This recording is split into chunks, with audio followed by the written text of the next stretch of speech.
Hello there, and welcome to this special boring history episode on the rather disturbing lives of the pharaohs in ancient Egypt. If you're looking for a calming and thought-provoking historical story to carry you off to dreamland, you've come to the right place.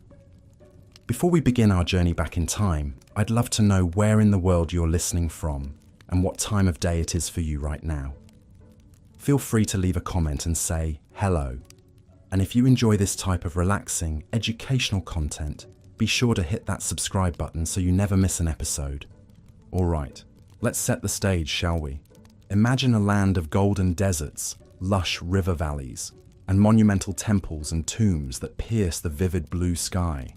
A civilization that endured for over 3,000 years, leaving an indelible mark on human history. At the center of it all were the pharaohs, the divine rulers who wielded immense power and prestige.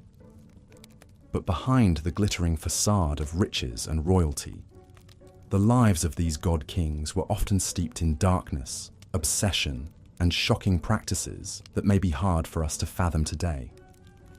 Over the next hour or so, we'll be diving deep into the fascinating and often unsettling world of ancient Egyptian pharaohs. We'll explore their opulent daily lives, inside sprawling palace complexes, their tangled webs of royal relationships and rivalries, and their unshakable belief in their own divinity. We'll also confront the pharaohs' fixation on death and the afterlife, which drove them to construct ever more elaborate tombs and funerary temples, and even led some to engage in the chilling practice of human sacrifice. By the end of our journey, we'll have encountered influential figures like Hatshepsut, Akhenaten, King Tut, and Ramses II, and trace the captivating mysteries modern archaeologists are still unraveling about their lives and times. It's a story of power, magic, obsession, and eternal legacies that have enthralled the world for centuries. So dim the lights, settle in, and let the intrigues of ancient Egypt softly whisk you away on the wings of history. But before we fully immerse ourselves in the distant past, let's first zoom out and take in ancient Egyptian civilization at its height. Stretching from around 3100 BCE to 30 BCE, ancient Egypt was one of the first and longest-lasting complex societies in human history. The kingdom was born when King Menes unified the disparate tribes of the lush Nile Valley into a single state, taking advantage of the river's fertile floodplains to fuel an agricultural revolution that would be the envy of the ancient world. Over the centuries, Egypt grew into a powerhouse of wealth, culture, and influence, its lands stretching from the Mediterranean Sea to deep into Nubia in the south. The pharaohs presided over a centralized state with a sophisticated bureaucracy, groundbreaking technological advancements like the ox-drawn plow and sailboats, and a rich culture that produced timeless works of art, architecture, and literature.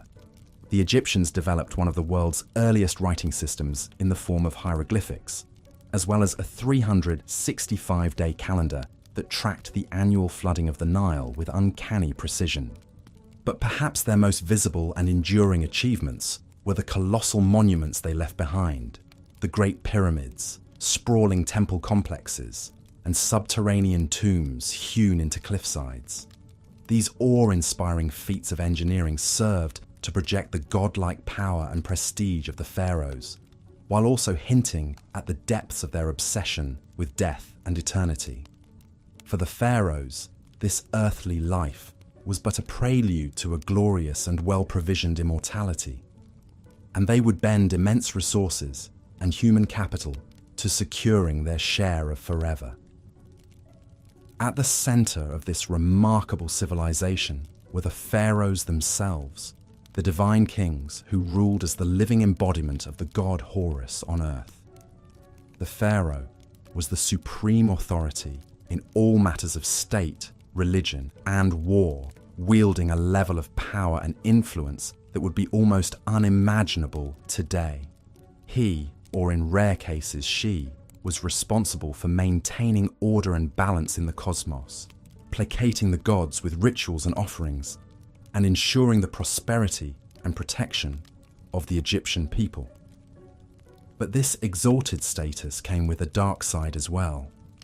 As we'll soon discover, the pharaohs were bound by an intricate and often brutal web of rituals, superstitions, and obligations that governed every aspect of their lives and deaths. From the incestuous marriages they contracted to keep the royal bloodline pure, to the servants and pets they took with them into the grave, to the shocking acts of deification and human sacrifice some pharaohs engaged in, the lives of these divine rulers were often steeped in as much darkness as light.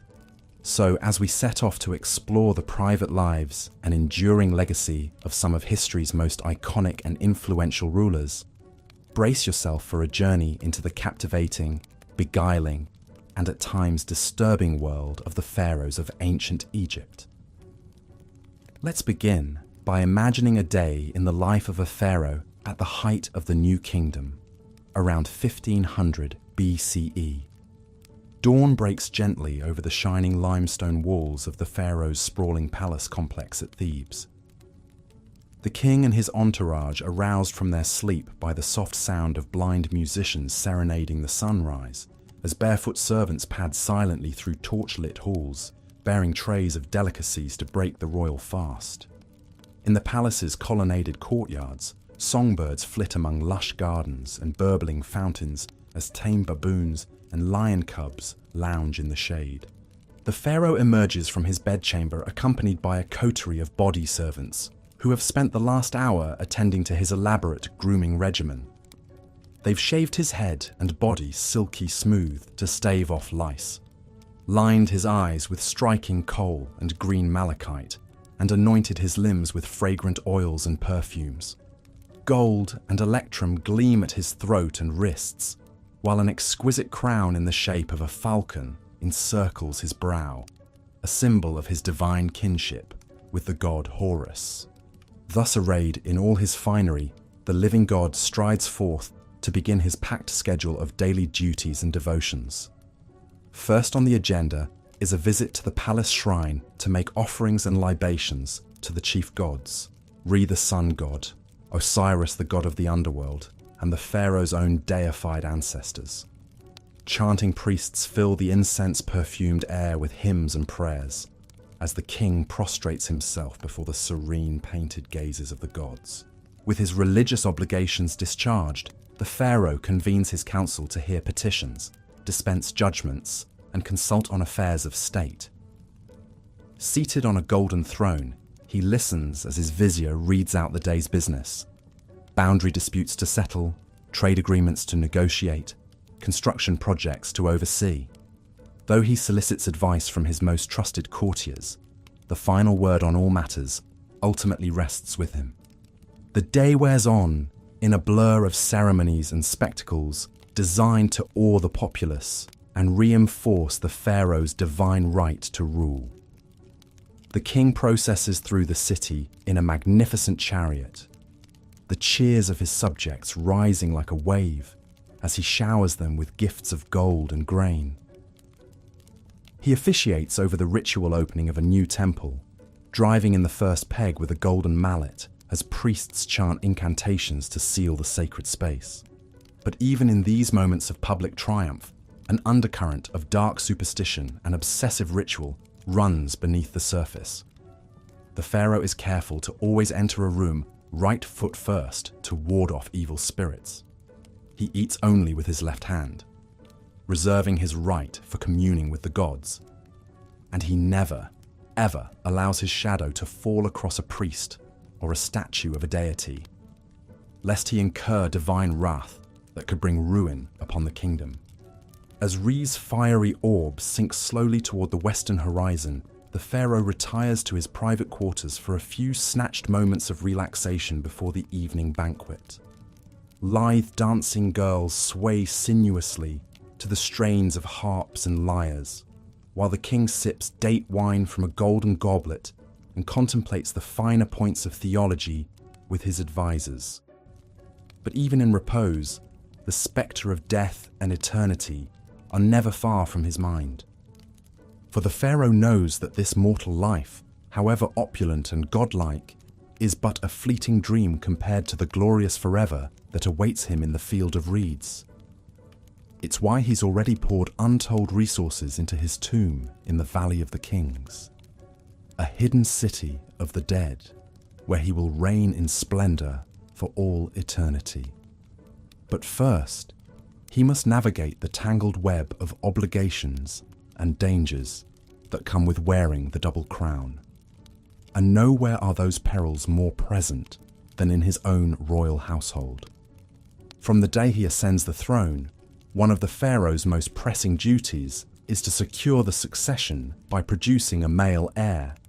But in the incestuous hothouse of the royal family, where pharaohs routinely wed their siblings and even their own children to keep the bloodline pure, the battle for power and influence is always seething just beneath the gilded surface. The king's great royal wife may be his half-sister, but that doesn't stop her from plotting with priests and courtiers to advance her own son's claim to the throne over that of his older half-brother. Indeed, the annals of Egyptian history are littered with tales of palace intrigue, rival queens, and ruthless power plays between potential heirs. Take the remarkable story of Hatshepsut, the female pharaoh who ruled as king in her own right for over 20 years in the 15th century BCE. Though she was originally just a regent for her young stepson Thutmose III, Hatshepsut slowly consolidated power, adopting all the masculine trappings of kingship, and even depicting herself with a beard in official artwork. Or consider the shocking tale of the heretic pharaoh Akhenaten, who upended centuries of religious tradition by proclaiming the sun disk Aten as the one true god and outlawing the worship of all others. In his religious zeal, Akhenaten even changed his name from Amenhotep IV to reflect his devotion to Aten, moved the capital to a remote desert city, and persecuted the powerful priests of Amun. His reign was plagued by palace conspiracies and ended in disaster, with his young son Tutankhamun left to pick up the pieces. But perhaps the most disturbing example of how the pharaoh's godlike power could be abused is the practice of human sacrifice that was once disturbingly common in ancient Egypt. Archaeologists have unearthed numerous so-called retainer sacrifices in the tombs of early kings like Jer and Jet, where dozens of servants were slaughtered to continue serving their master in the afterlife.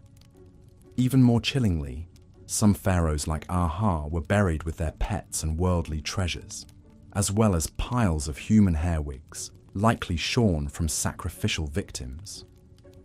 Thankfully, this ghastly practice seems to have died out by the end of the Old Kingdom, as the Egyptians developed more symbolic ways for pharaohs to take their earthly entourage with them into the afterlife.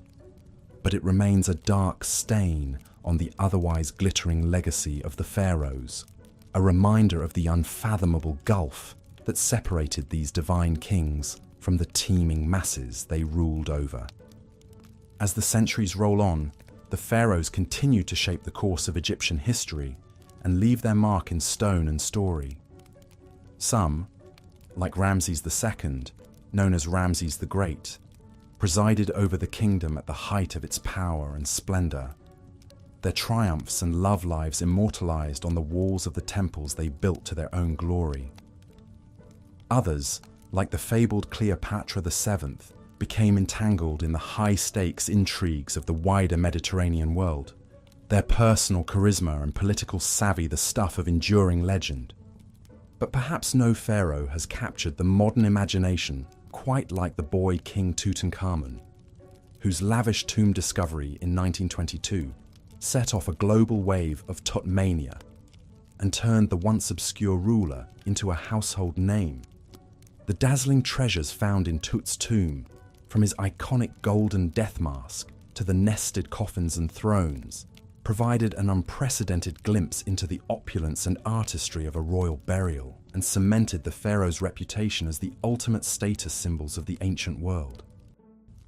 Today, new archaeological discoveries and cutting-edge scientific techniques are allowing us to peer even deeper into the lives and deaths of these endlessly fascinating rulers. CT scans and DNA analysis have revealed the inbred genetic deformities that plagued Tut's family line, as well as the festering wounds and malaria that likely claimed his life at the tender age of 19th. Inscriptions and papyri paint an increasingly vivid picture of the cutthroat world of palace politics, where foreign concubines and scheming viziers jostled for influence in the shadow of the throne. And yet, for all the dark secrets and unsettling practices we've uncovered about the pharaohs, their luminous legacy as some of the most iconic and enduring rulers in human history remains undimmed. For over 3,000 years, they presided over a civilization of remarkable achievements and innovations, from the mathematical precision of the pyramids to the medical know-how of the world's first brain surgery. They inspired some of the most sublime and enduring works of art and architecture ever created, from the serene beauty of Nefertiti's limestone bust to the colossal majesty of the Colossi of Memnon. And they continue to fire our imaginations and tug at our sense of wonder, inviting us to contemplate the mysteries of absolute power and ponder what it means to reach for immortality in the face of the fleeting nature of human life. So the next time you find yourself gazing up at the inscrutable face of the Sphinx or marveling at the golden splendor of Tutankhamun's funerary mask, take a moment to reflect on the pharaohs who once wielded godlike power over the lives of millions.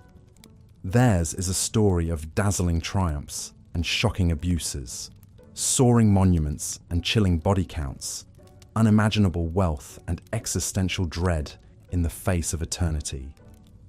It's a story that reminds us of the heights of human achievement and the depths of our capacity for cruelty, the unquenchable thirst for immortality, and the inescapable reality of death. And it's a story that will continue to captivate us as long as the timeless stones of ancient Egypt keep their secrets close, inviting each new generation to unravel anew the endlessly fascinating riddle of the pharaohs. And with that, we've reached the end of our whirlwind tour through the disturbing and dazzling lives of ancient Egyptian pharaohs. I hope you've enjoyed this deep dive into one of history's most iconic and influential civilizations, and that the stories of these larger-than-life rulers have provided some rich food for thought as you drift off to sleep. As always, thanks so much for tuning in to Boring History, and for spending a portion of your day exploring the endlessly fascinating nooks and crannies of our shared human story. If you've enjoyed this immersive journey into the distant past, I'd be thrilled if you could hit that subscribe button and leave a comment sharing your thoughts on the pharaohs and their far-reaching legacy. Until next time, sweet dreams, and may your reveries be filled with the golden light of the eternal sun disk, the lush reeds of the field of reeds, and the whispered secrets of the kings and queens who once ruled as living gods over the shimmering sands of ancient Egypt. Good night. As we've seen, the pharaohs of ancient Egypt lived lives of opulence and grandeur almost unimaginable today. But behind the glittering facade of gold and gods lay a darker reality, one of unchecked power, mystical obsessions, and the ever-present spectre of death. Perhaps no pharaoh embodied these contradictions more than Ramses II, also known as Ramses the Great. Ascending to the throne around 1279 BC, Ramses would rule for an astonishing 66 years, one of the longest reigns in Egyptian history. He presided over an era of great prosperity and embarked on a massive building campaign, erecting temples, obelisks, and statues across the empire. The sheer scale and grandeur of these monuments were meant to awe his subjects and proclaim his divine power for all eternity. But Ramses II's thirst for glory and immortality knew no bounds. He fathered over 100 children with a vast harem of wives and concubines. He didn't hesitate to deface or outright destroy the temples and monuments of previous rulers, replacing their names and images with his own in a brazen act of propaganda. Even the colossal statues he erected of himself, some towering over 80 feet tall, were exercises in deified narcissism and self-aggrandizement. Yet perhaps most disturbing were the measures Ramses took to ensure his own afterlife. His sprawling tomb complex, the Ramesseum, included a massive funerary temple served by an entire city of priests, artisans, and slaves. Ramses spared no expense furnishing his eternal resting place, packing it with unimaginable treasures, golden chariots, exquisite furniture, intricately carved alabaster vessels. Even his beloved pet lion was mummified to accompany him. But Ramses didn't stop there. Recent excavations suggest that many of the pharaoh's household staff, including his concubines, were ritually sacrificed upon his death so they could continue serving him in the afterlife. The remains of these victims paint a grim picture, their bodies posed as if still waiting hand and foot on their master, now an eternally divine king. It's a chilling reminder of just how far ancient Egyptian rulers were willing to go in their quest for immortality and godlike power. Ramses II may have reigned over a golden age, but he also exploited untold thousands in service of his own vanity and delusions of divinity. The blood and sweat of commoners quite literally built his legacy. While Ramses the Great was a particularly egregious example, he was far from the only pharaoh to abuse his absolute power in such ways.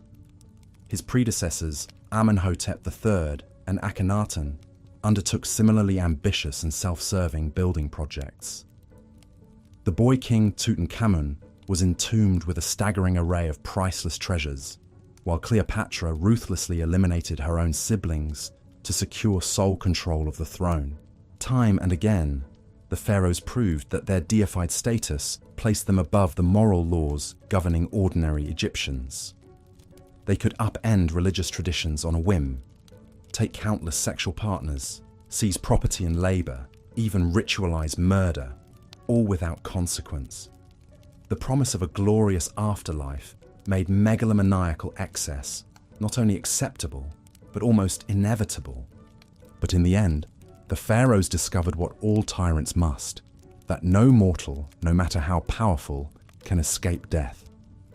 For all their temples and tombs, magical spells and sacrificial servants, they succumb to the same fate as the humblest peasant. Their mummified bodies and worldly possessions gathered dust in the darkness, while their empire declined and their gods were forgotten. The cautionary tale of the pharaohs still resonates in our modern world of would-be strongmen and self-styled demigods. Those who believe themselves above the common bonds of morality and mortality would do well to remember how the mightiest rulers of ancient Egypt met their ignominious ends. For the great leveler comes for kings and commoners alike. A humbling lesson, 3,000 years in the making.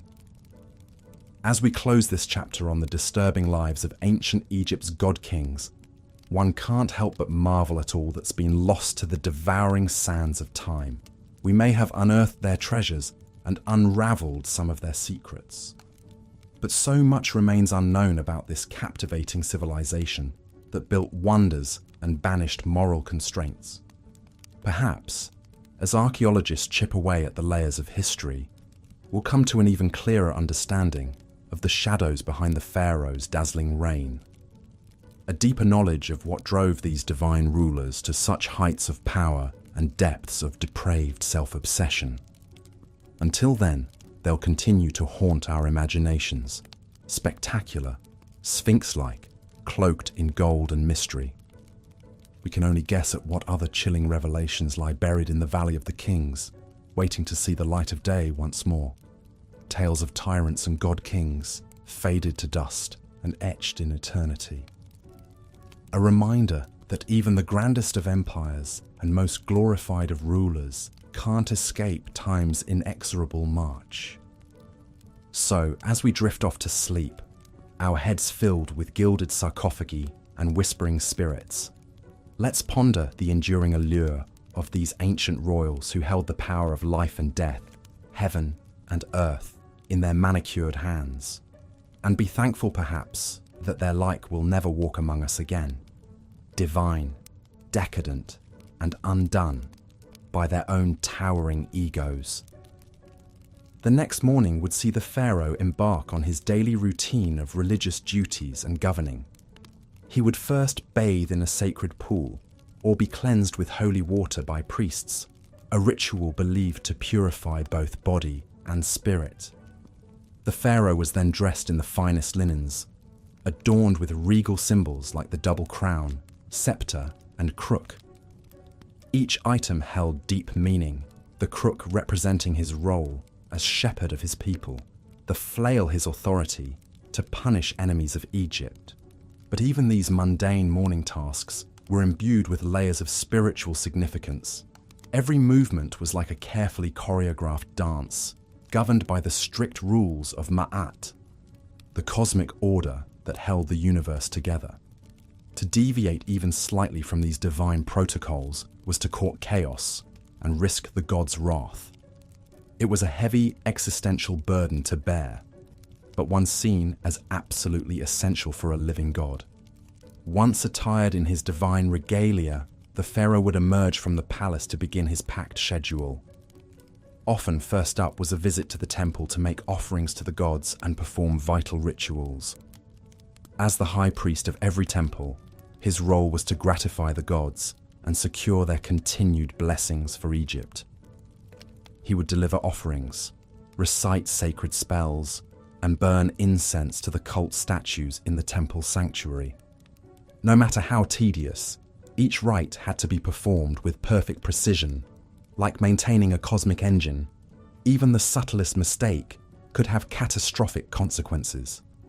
The famous pyramid texts, carved on the walls of royal tombs, were essentially a script for the pharaoh to follow in the afterlife, guiding him through the trials to reach the blessed field of reeds. One can only imagine the intense pressure and anxiety of having to execute the rituals flawlessly, with the highest stakes imaginable riding on them. With his religious duties complete, the pharaoh would turn to the business of governing Egypt. He would meet with his most trusted advisors, viziers who acted as his eyes and ears throughout the land. They delivered reports on the political situation in Egypt and its diplomatic ties with rivals like the Nubians, Hittites, and Mesopotamians. The pharaoh would hear petitions from his people and pronounce his judgments according to Ma'at. Although the viziers oversaw the vast state bureaucracy on a day-to-day basis, the pharaoh had the final say on all matters and was expected to uphold justice. Governing a massive state was challenging enough, but the pharaoh's absolute power created its own disturbing incentives. With no real check on his whims, a pharaoh could easily succumb to corruption or tyranny if he wished. Some pharaohs imposed brutal taxes and forced labor on their subjects to build their own lavish monuments. Others grew paranoid and resorted to ruthless purges of anyone they perceived as a threat. The Ptolemaic pharaoh Ptolemy IV had his own mother and brother murdered to eliminate potential rivals to the throne.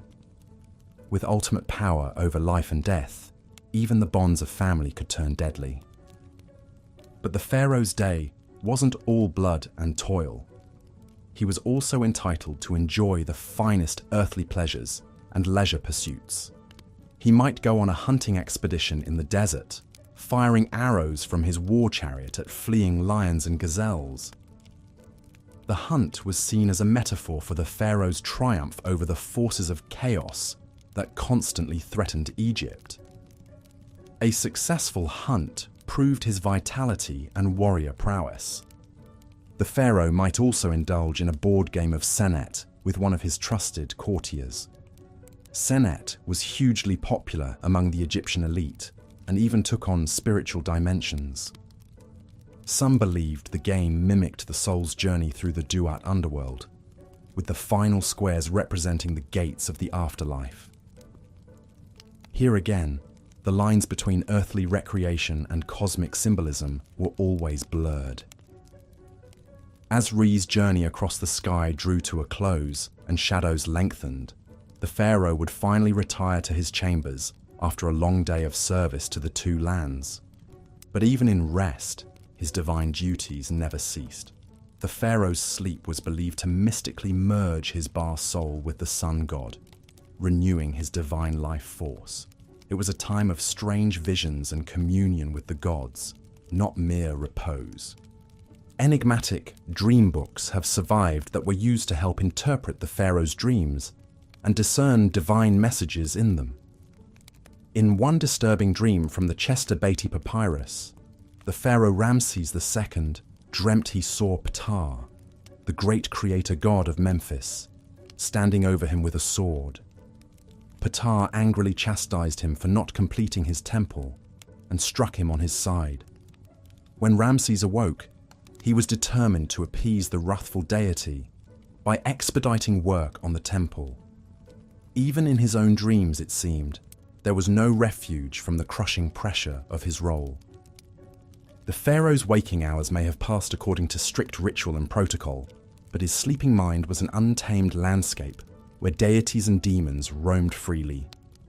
The same potent magic he wielded by day held sway in this nocturnal realm, for good or ill. Spells were carved on headrests and bed frames to protect the vulnerable sleeper from malign forces. This liminal space between waking and dreaming was a potent time for communing with the unseen and for divining the gods' mercurial wills.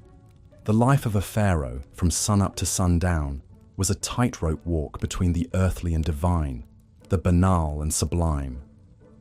Every action, no matter how routine, took on transcendent significance. In a world pulsing with magic and portent, there could be no real distinction between sacred and profane.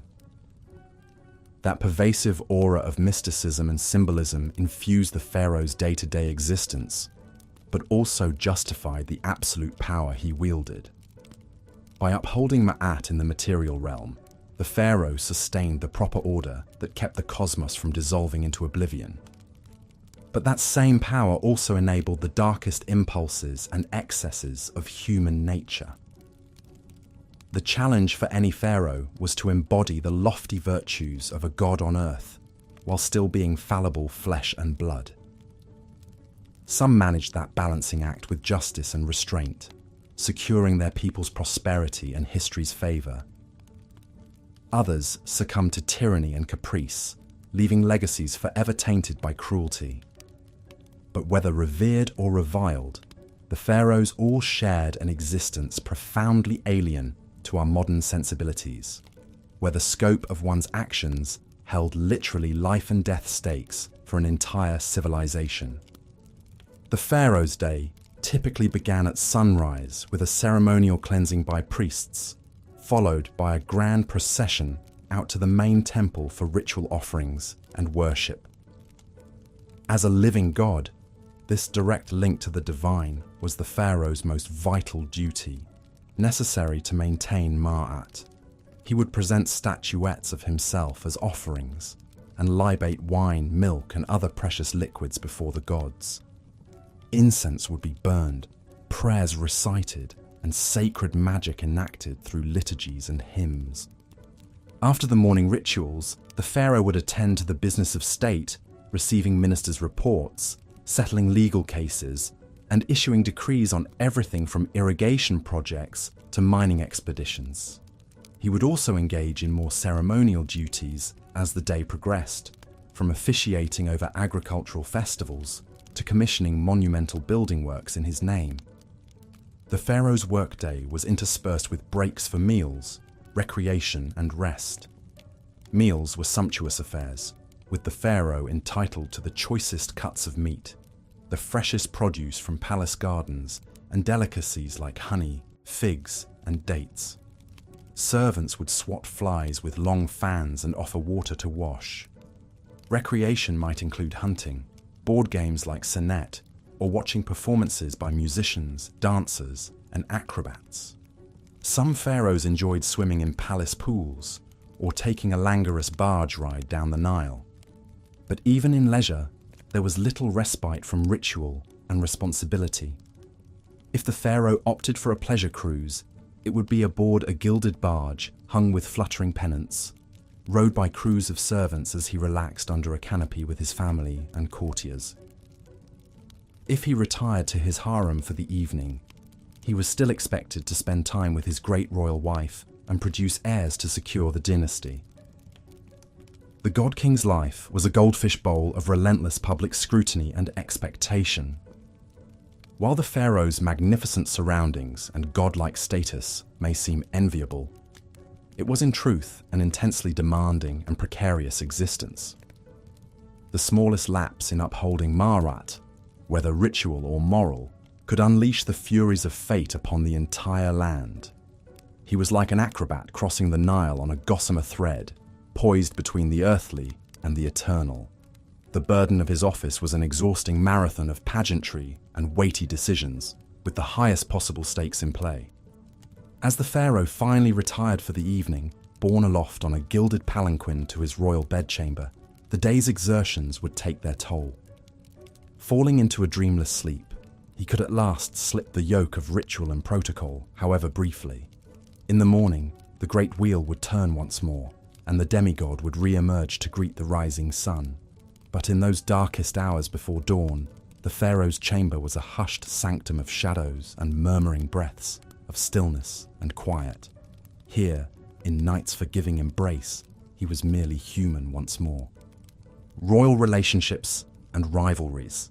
The ancient Egyptian royal court was a hothouse of political intrigue, power plays, and Machiavellian machinations. At its apex was the pharaoh himself, the nucleus around which courtiers, officials, priests, and supplicants all revolved like planets around the sun. But the pharaoh was far from alone in his gilded cage.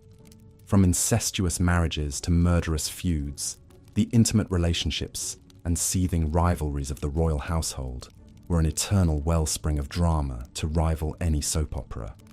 The women who surrounded the pharaoh were some of the most influential and intriguing figures in the palace. Foremost among them was the great royal wife, the queen who was meant to be the pharaoh's favorite consort and chief partner in ruling Egypt. Many queens wielded substantial power in their own right, with some like Nefertiti and Hatshepsut even eclipsing their husband's authority. Nefertiti, the legendary beauty and great royal wife of the oddball pharaoh Akhenaten, may have reigned as a full-fledged co-ruler beside him during the height of the Amarna period's religious upheaval. She vanished mysteriously from the record in Akhenaten's final years, but some tantalizing clues hint that she may have even succeeded him as the shrouded pharaoh Smenkhkare. The jury's still out on that enigma. Hatshepsut's unprecedented power play was even more dramatic. As the royal daughter, wife, and mother of kings, Hatshepsut was uniquely poised to make her move when her young stepson Thutmose III inherited the throne. First serving as his regent, Hatshepsut soon assumed the full titles and regalia of a king in her own right, dropping the feminine endings from her royal name.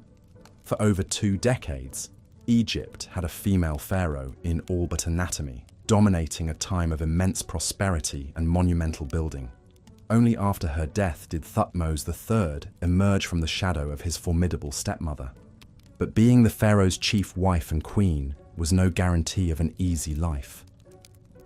In a polygamous palace, the queen always had to stay on her toes to maintain her influence and guard against rivals. One of the most infamous examples was the bitter war between Ramses II's chief queen Nefertari and the secondary wife Isetnofret, mother of the heir apparent. Court gossip gleefully chronicled how the two powerful women schemed ceaselessly against each other, using everything from lavish banquets to slanderous graffiti to sway the pharaoh's favor. The stakes in this Game of Thrones were immensely high, as queens vied to secure the succession for their own sons. Isetnofret ultimately triumphed, living to see her son Meneptah take the throne, but only after decades of cutthroat intrigue. Such vicious rivalries between a pharaoh's wives were par for the palace course.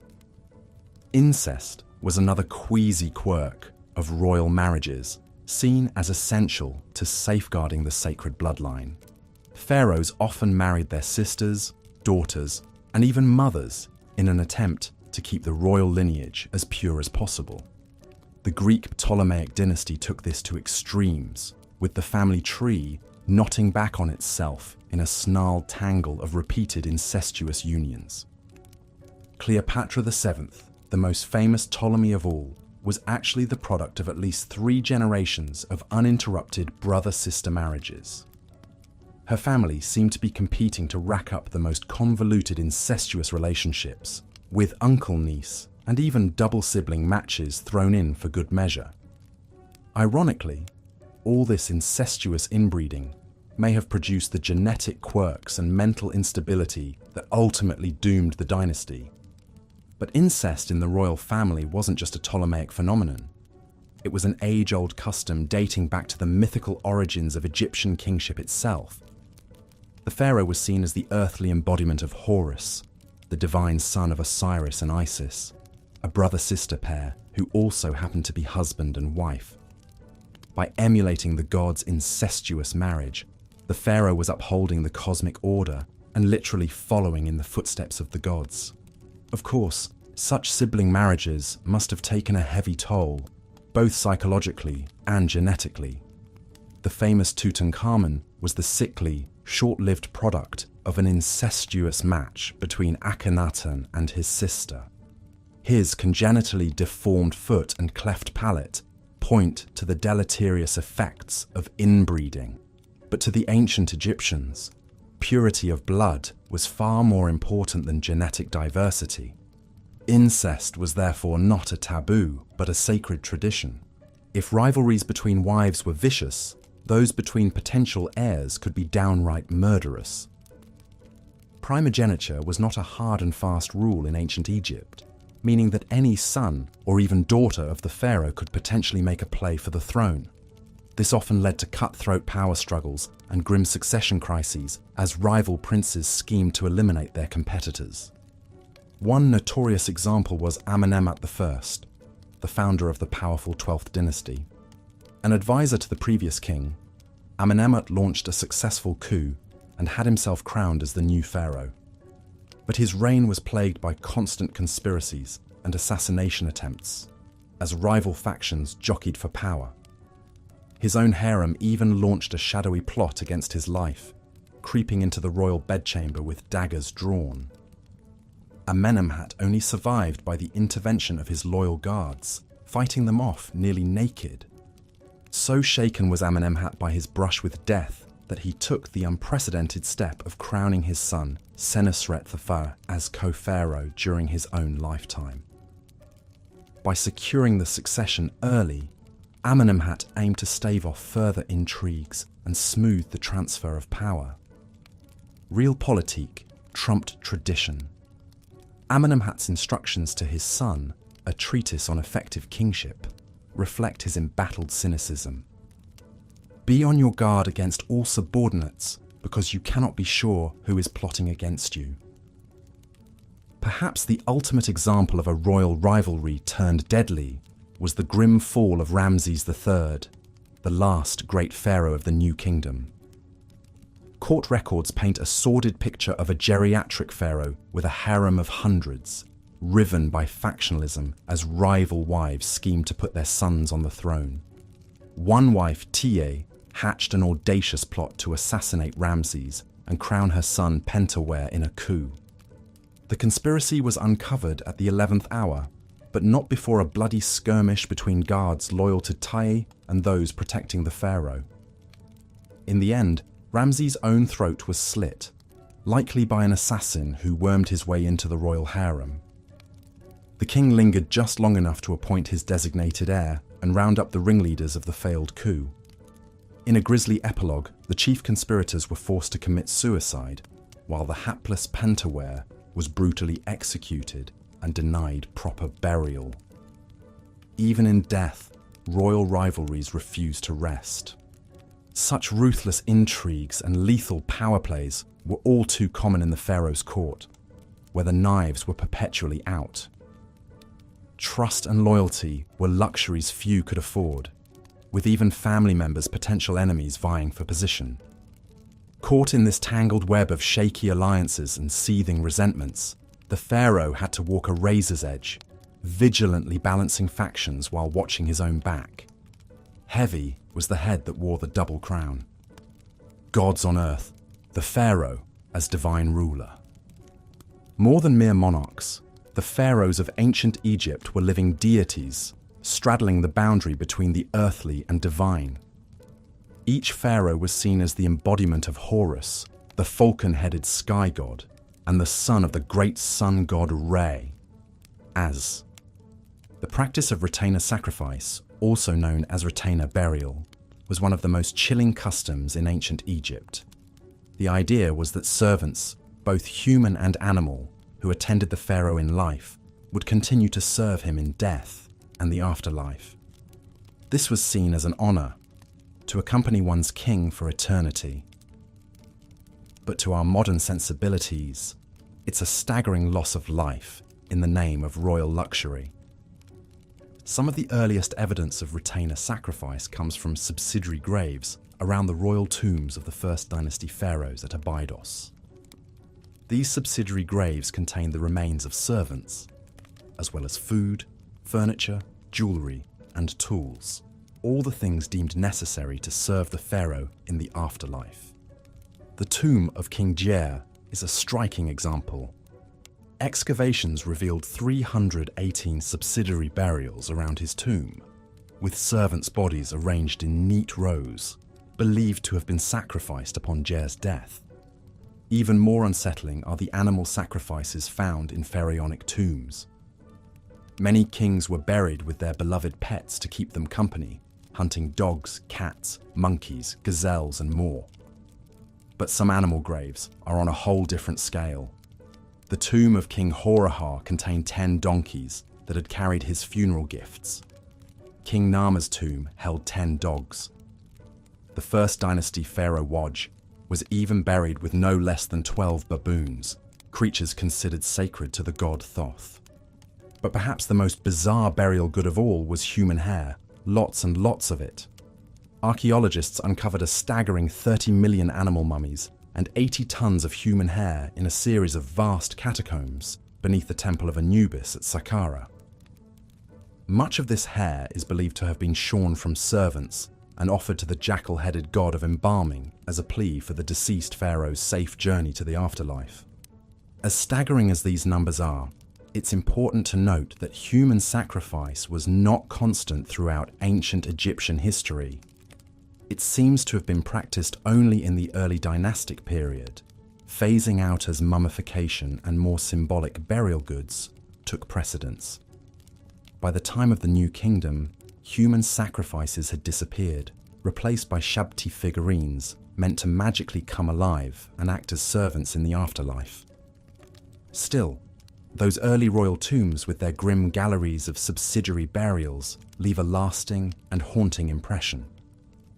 They speak to the absolute power of the pharaohs and the value placed on their post-mortem comfort above all else. Even in death, the pharaohs commanded the living. Their sacred status meant their journey to the afterlife was all that mattered, no matter how many had to die to ensure it. This is perhaps best summed up by the inscription on the tomb of the 6th dynasty courtier, Beni the Elder. He proudly describes his role in building the royal tomb, saying, "His Majesty sent me to Ebed to bring the sarcophagus with its lid, and the costly, august pyramidion for the pyramid called Menara Shines and is Beautiful of the Queen. I did it all in the completeness and exactness which His Majesty loves." The pharaoh's eternal resting place was paramount, sparing no expense, effort, or life. But not all pharaohs clung to these dark, sacrificial practices.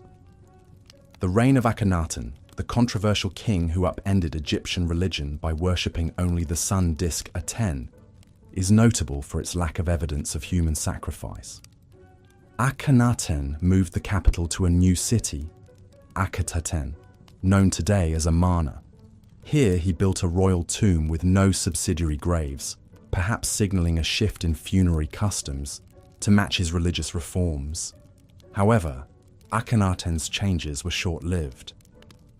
After his death, his son Tutankhamun and successors returned to the old gods and traditional practices. Tut's own famous tomb, discovered in 1922, was stocked with all the traditional grave goods and mummified remains of his several stillborn daughters. Though not sacrificed in the old way, these children still accompanied him to the afterlife as eternal reminders of his divine blood. And so, even as human sacrifice waned, the pharaonic obsession with the afterlife never did. The mummification process grew ever more elaborate, with pharaohs like Seti the Firm and Ramesses II going to their eternal rest in multi-room, hidden tombs filled with every earthly treasure.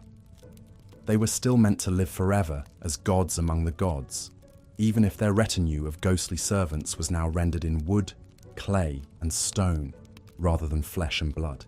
This enduring belief in the pharaoh's divinity, in earthly eternity attained, is perhaps their most lasting legacy. Long after their tombs were looted and bodies scattered, the pharaohs are still with us, resurrected in our history books and museum galleries. We still speak their names: Khufu, Nefertiti, Hatshepsut, Tutankhamun, and marvel at their monuments. They built for eternity, and in many ways they achieved it, though not as they might have imagined. For the pharaohs, eternal life was a given, a birthright of their divine status. For their subjects, the afterlife had to be earned through service, both in this life and the next. This fundamental divide, the chasm between the god-kings and the rest of humanity, is what makes their world at once so dazzling and so alien to our eyes. It was a world where one person, by accident of birth, could command the living and the dead, move mountains and rivers, and shape the very landscape of eternity. That was the power and the burden of the pharaohs, the sun-sons of ancient Egypt, who lived, ruled, and died as gods on earth. And yet, for all their power and splendor, the pharaohs were still mortal men and women. They suffered from the same human frailties: disease, injury, family drama, political intrigue. They just did so on a much grander scale, befitting their exalted status. This is perhaps what makes them so endlessly fascinating, so ripe for continual study and speculation. They were larger than life, but still life-sized. Untouchable gods, but still flesh and blood. In the end, maybe this is what draws us back again and again to the lives of the pharaohs.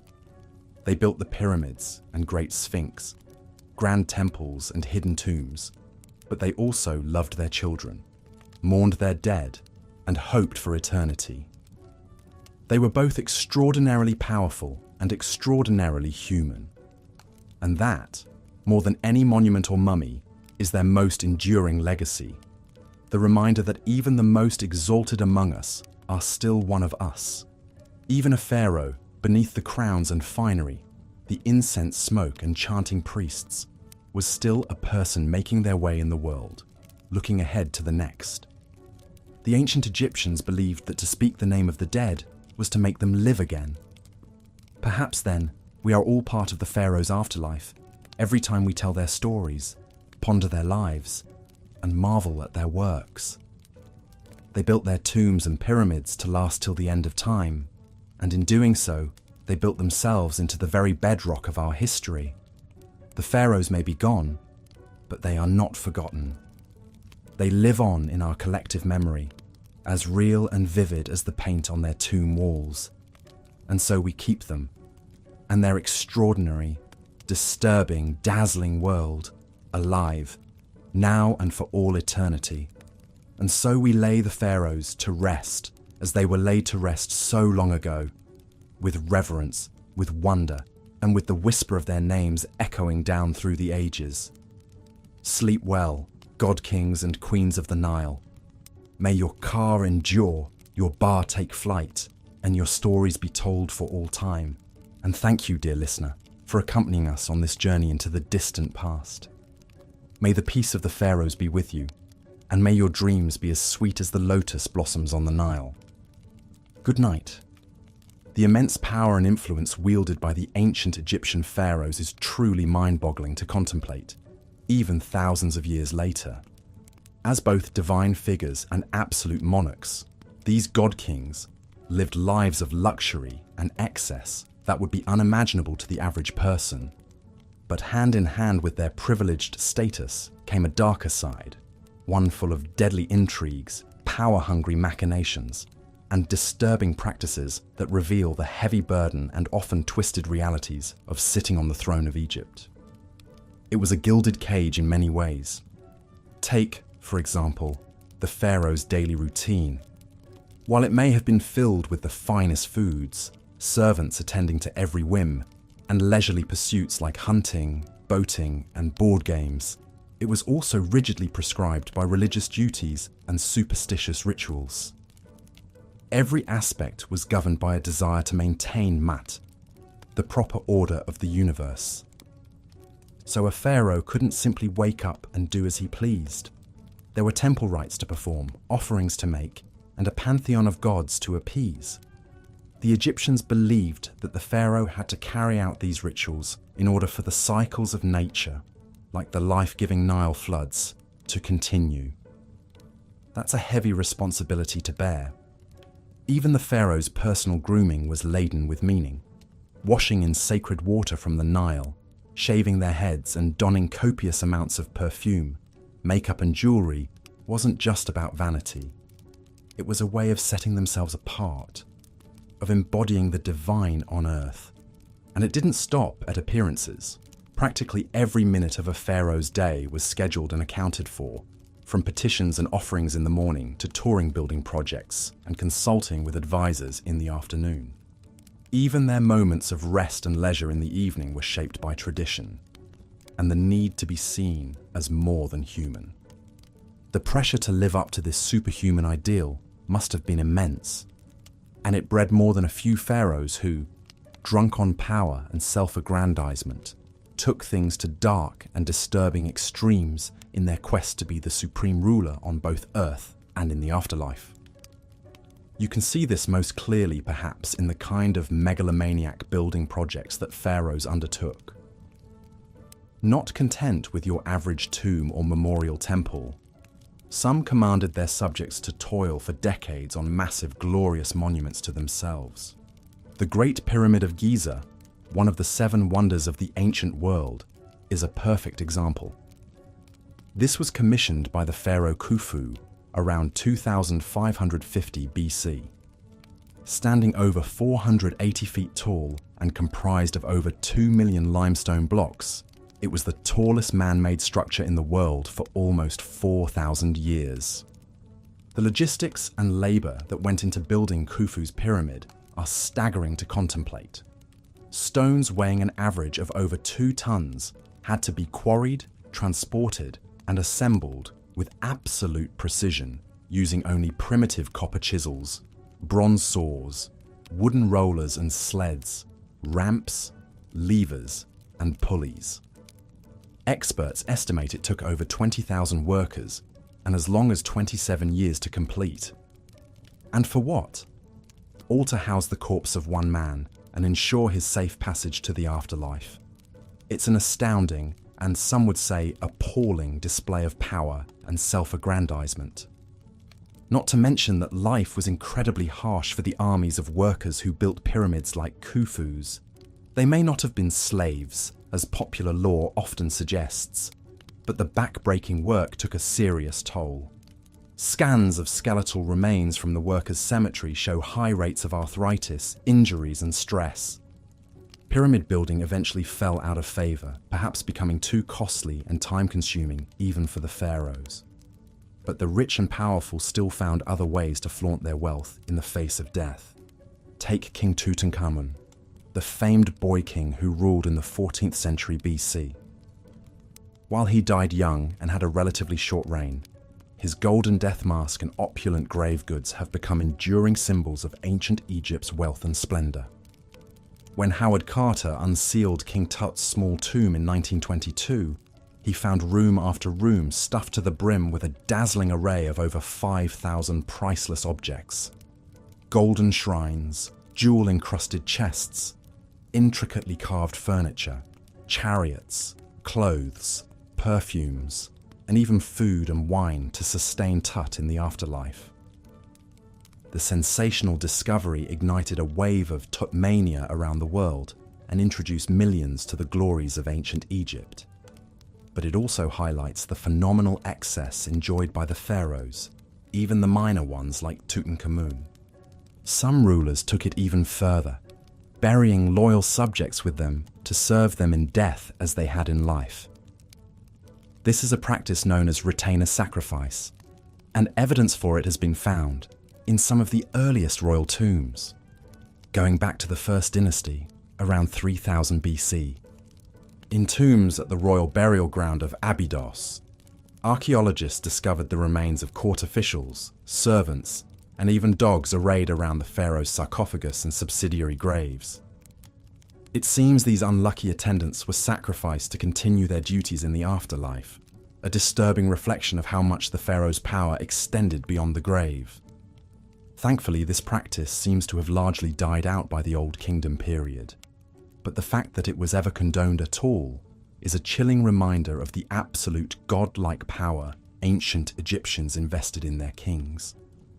Even as mummification techniques became more and more refined, and the fabled Valley of the Kings filled with hidden tombs, the gulf between the pharaoh's eternal comfort and the lot of the average Egyptian couldn't have been starker. While the royals enjoyed gold, jewels, and linen wrappings in the afterlife, most people had to make do with a simple pit grave and a few humble trinkets, if that. The inequality was so stark, it's little wonder that tomb robbing became a constant scourge for Egyptian elites. Still, the promise of eternal life, however luxurious, was one that even the pharaohs couldn't always count on, as the fates of some of the most famous rulers attest. Take Ramses II, widely regarded as the greatest and most powerful pharaoh of the New Kingdom. His reign, which lasted an astonishing 66 years, from 1279 to 1213 BC, marked the peak of ancient Egypt's imperial power and prosperity. Ramses II, or Ramses the Great as he's often known, was a military leader who expanded Egypt's reach in Nubia, Libya, and the Levant. He was also a prolific builder who erected many grand temples, statues, and monuments. But for all his glory in life, Ramses II didn't exactly get the restful and dignified eternity he probably expected. His mummy has been moved and disturbed countless times over the millennia, as tomb robbers, priests, and archaeologists have all had a hand in its fate. When Ramses's mummy was finally unwrapped in 1886 by Gaston Maspero, the head of the Egyptian Antiquities Service, it was found to be in poor condition. The king's body was broken into pieces, many bones were missing, and a gaping hole in the skull suggested the work of ancient looters. Still, with his long aquiline nose, strong jaw, and shock of white hair, Ramses was an imposing figure even in death. His mummy is now on display at the National Museum of Egyptian Civilization in Cairo, a far cry from his original resting place in the Valley of the Kings, but no less a potent symbol of his enduring power and mystique. In the end, perhaps it's this very mystique, this mix of the marvelous and the macabre, the inspiring and the unsettling, that keeps us so fascinated by the pharaohs of ancient Egypt. They were larger-than-life figures who wielded immense power and wealth, but they were also mortal men, subject to the same fears, foibles, and fates as the rest of us. Peering into their lives, their triumphs and excesses, their vanities and vulnerabilities, is like holding up a mirror to the human condition. We see the heights to which we can ascend and the depths to which we can sink. We marvel at the ingenuity and artistry of an ancient civilization, even as we recoil at some of its more disturbing practices. Most of all, we come face to face with the stark realities of power, its seductions and its pitfalls, its uses and its abuses. The pharaohs may have ruled as gods on earth, but they were also prisoners of a system that demanded constant displays of strength, piety, and conspicuous consumption. In that sense, perhaps we can even feel a twinge of sympathy for these divine rulers, trapped in their gilded cages, burdened with the weight of an entire civilization's hopes, dreams, and fears. It's a far cry from the glamorous and carefree existence we might imagine for a god king. But then again, that's the enduring allure of ancient Egypt. It defies our expectations and challenges our assumptions at every turn. It is a civilization that was at once familiar and alien, majestic and monstrous, enlightened and benighted. And the pharaohs, for all their flaws and foibles, were the avatars of this endlessly fascinating world. They may have lived and died thousands of years ago, but their stories, their secrets, and their splendors continue to haunt us to this day. We will likely never fully unravel all the mysteries of the pharaohs and their world, but that doesn't stop us from trying. From poring over every scrap of papyrus, studying every mummy and monument, sifting through every grain of desert sand for clues to their lives and times. In a way, that's the greatest legacy of the pharaohs, not the pyramids or the golden treasures, but the enduring sense of wonder and curiosity they inspire in us, the tantalizing glimpse they offer into a world at once vanished and vivid, lost and everlasting. So perhaps the real question is not what we can learn from the pharaohs, but what we can learn about ourselves in our endless fascination with them. What does our obsession with these ancient rulers say about our own hopes, dreams, and fears? What does it reveal about our relationship to power, to death, to the eternal mysteries of the human heart? These are questions that may never have definitive answers, but they are worth pondering nonetheless, just as the pharaohs themselves continue to beguile and bewilder us, inviting us to explore ever deeper the labyrinthine recesses of their world and our own. And so, the story of the pharaohs endures, as it has for millennia, a tale of power and pathos, of glory and despair, of the eternal dance between light and shadow that defines the human condition. It is a story that will continue to be told and retold, as long as there are those who seek to peer behind the veil of history and glimpse the faces of those who once ruled as gods among men. The pharaoh would begin his morning ablutions in an ornate limestone washroom, where a small army of servants waited to assist their living god.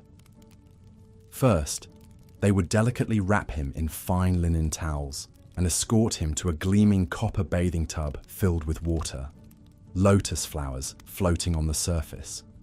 As he stepped in, the servants would carefully wash the pharaoh's body with natron, a mineral salt that cleansed and softened the skin.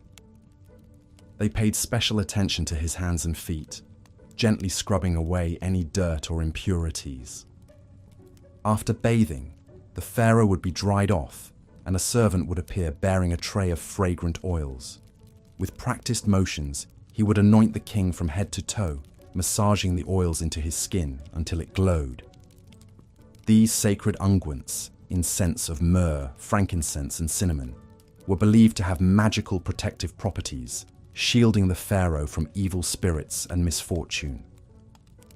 A dab of black coal was carefully applied around his eyes, not just for beauty, but to deflect the harsh glare of the sun god Ra and ward off eye infections.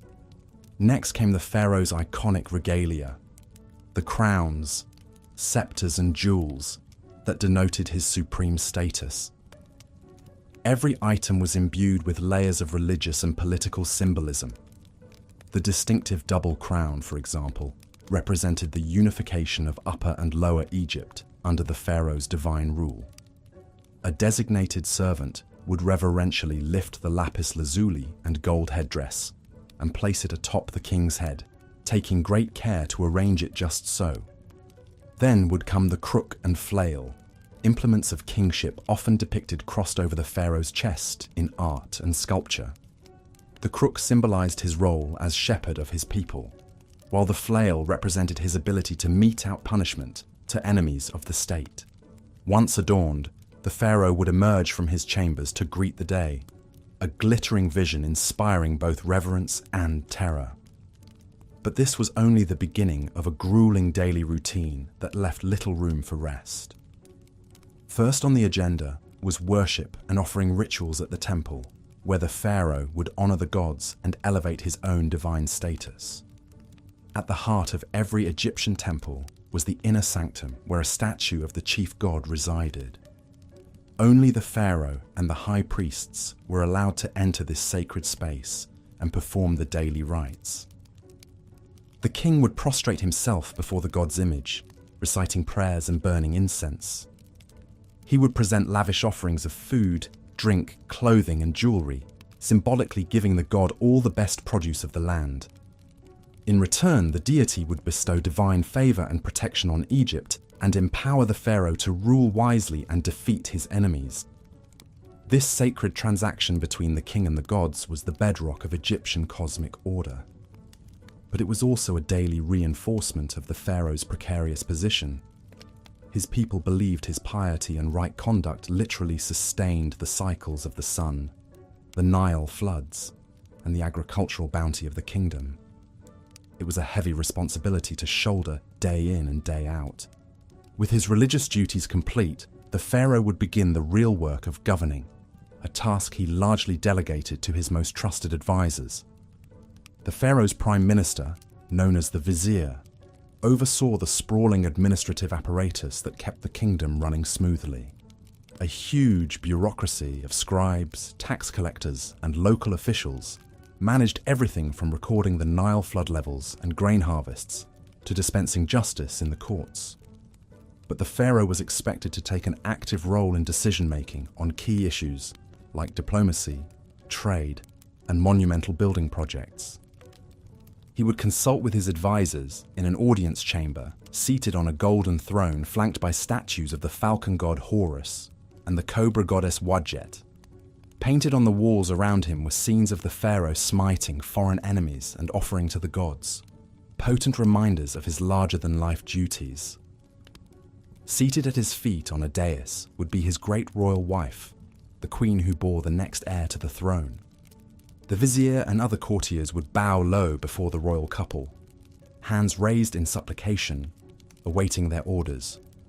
Messengers and petitioners would be ushered in to deliver reports on the state of the kingdom or beg boons from the pharaoh. There might be disturbing news of a military skirmish at the border requiring the king to marshal his armies, or a request to send aid to a region facing drought and famine. Diplomats from foreign lands would present tribute and tokens of respect in exchange for trade concessions and treaties. The pharaoh would hear each matter in turn, consulting with his advisors and rendering judgments with an authority that could not be questioned. Even in his leisure time, the king was performing his royal role. He would go on ceremonial hunting expeditions in the desert, firing arrows at lions and other big game from a speeding chariot. This was a demonstration of his physical prowess and mastery over the wild forces of nature. Important propaganda in a world where might made right. He would also preside over jubilant religious festivals, like the Opet festival celebrating the link between the pharaoh and the great god Amun-Ra. In a spectacular river procession, the pharaoh would accompany statues of the Theban triad of gods on a barge sailing down the Nile, as huge crowds thronged the banks to cheer them on. At the end of a long day, the pharaoh would retire to his private quarters, where he might indulge in more earthly pleasures. Many kings kept harems of secondary wives and concubines, in addition to their great royal wife.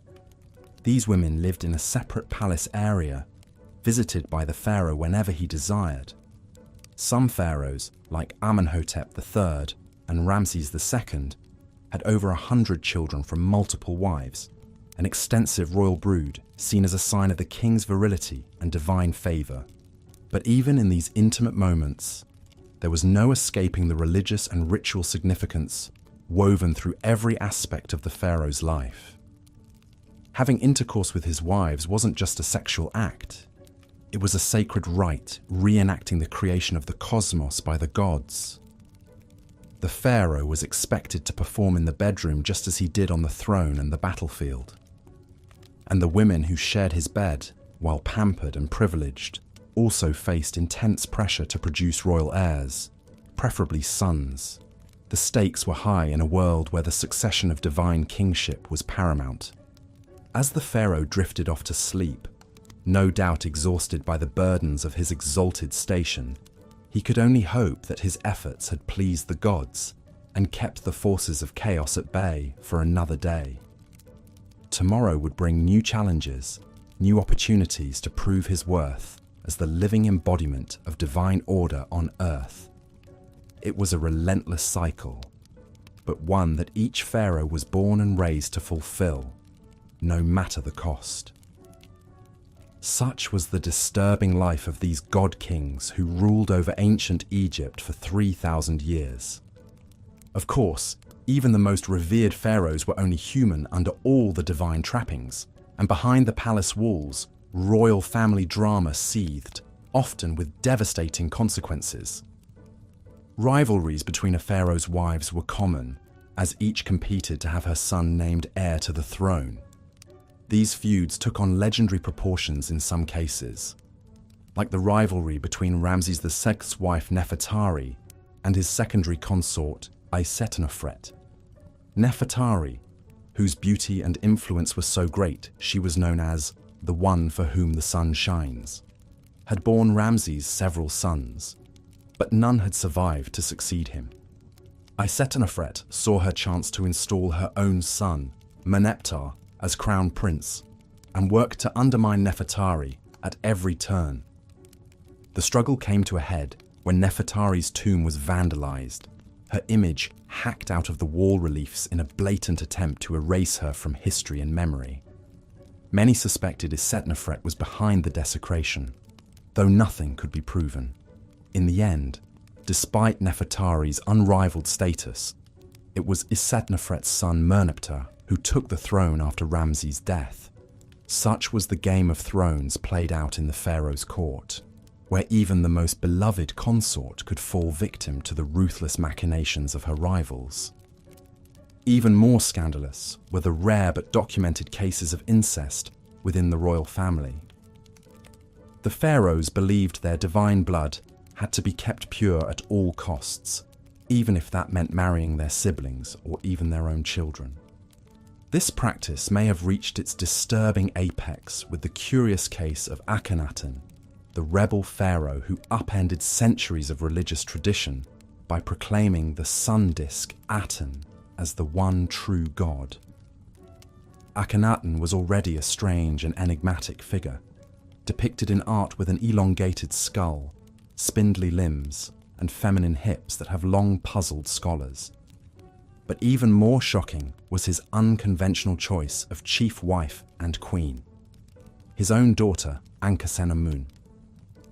Archaeological evidence suggests Ankhesenamun was born to Akhenaten and his first wife, Nefertiti, when they were both very young, perhaps as young as 12 years old. She would have grown up in her father's sprawling new capital city of Amarna, a surreal landscape dominated by the towering temples of the Aten sun disk. As she blossomed into a young woman, Ankhesenamun caught the eye of her father, who by then had proclaimed himself the living incarnation of the Aten and banned the worship of all other gods.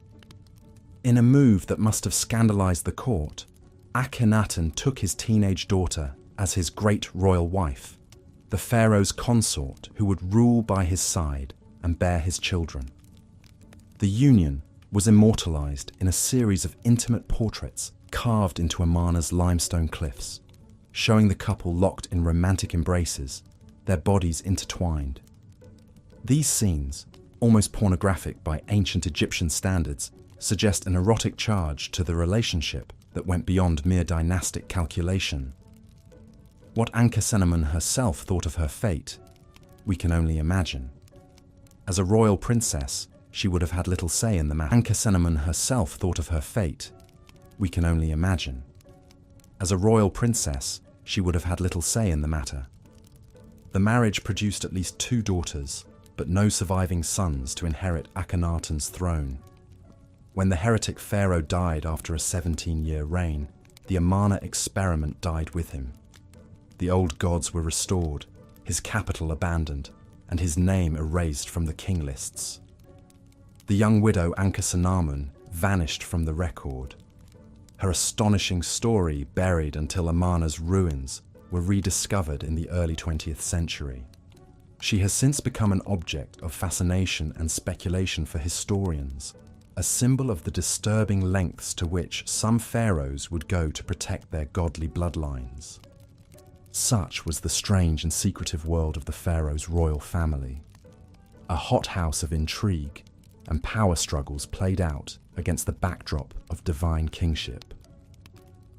The pharaoh may have been worshipped as a god on earth, but he was also a man with all too human appetites and frailties, and those closest to him, the women and children of his household, often paid the highest price for their proximity to power. From incestuous marriages to murderous rivalries, the private lives of the pharaohs were every bit as dramatic and disturbing as their public reigns.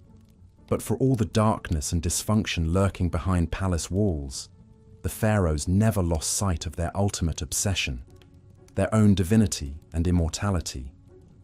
From the moment they took the throne, every pharaoh was already planning for the moment they would leave it and ascend to join the gods in the eternal afterlife. And no pharaoh undertook this quest for immortality more assiduously or on a grander scale than the builder of the Great Pyramid of Giza, the legendary Khufu. Ruling in the 4th dynasty of the Old Kingdom, around 2550 BCE, Khufu was the son of the pharaoh Sneferu, who had pioneered pyramid building with his innovative bent and red pyramids.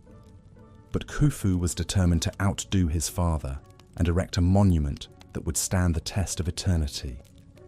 The result was the Great Pyramid, a towering edifice of 2.3 million limestone blocks, rising 481 feet into the desert sky.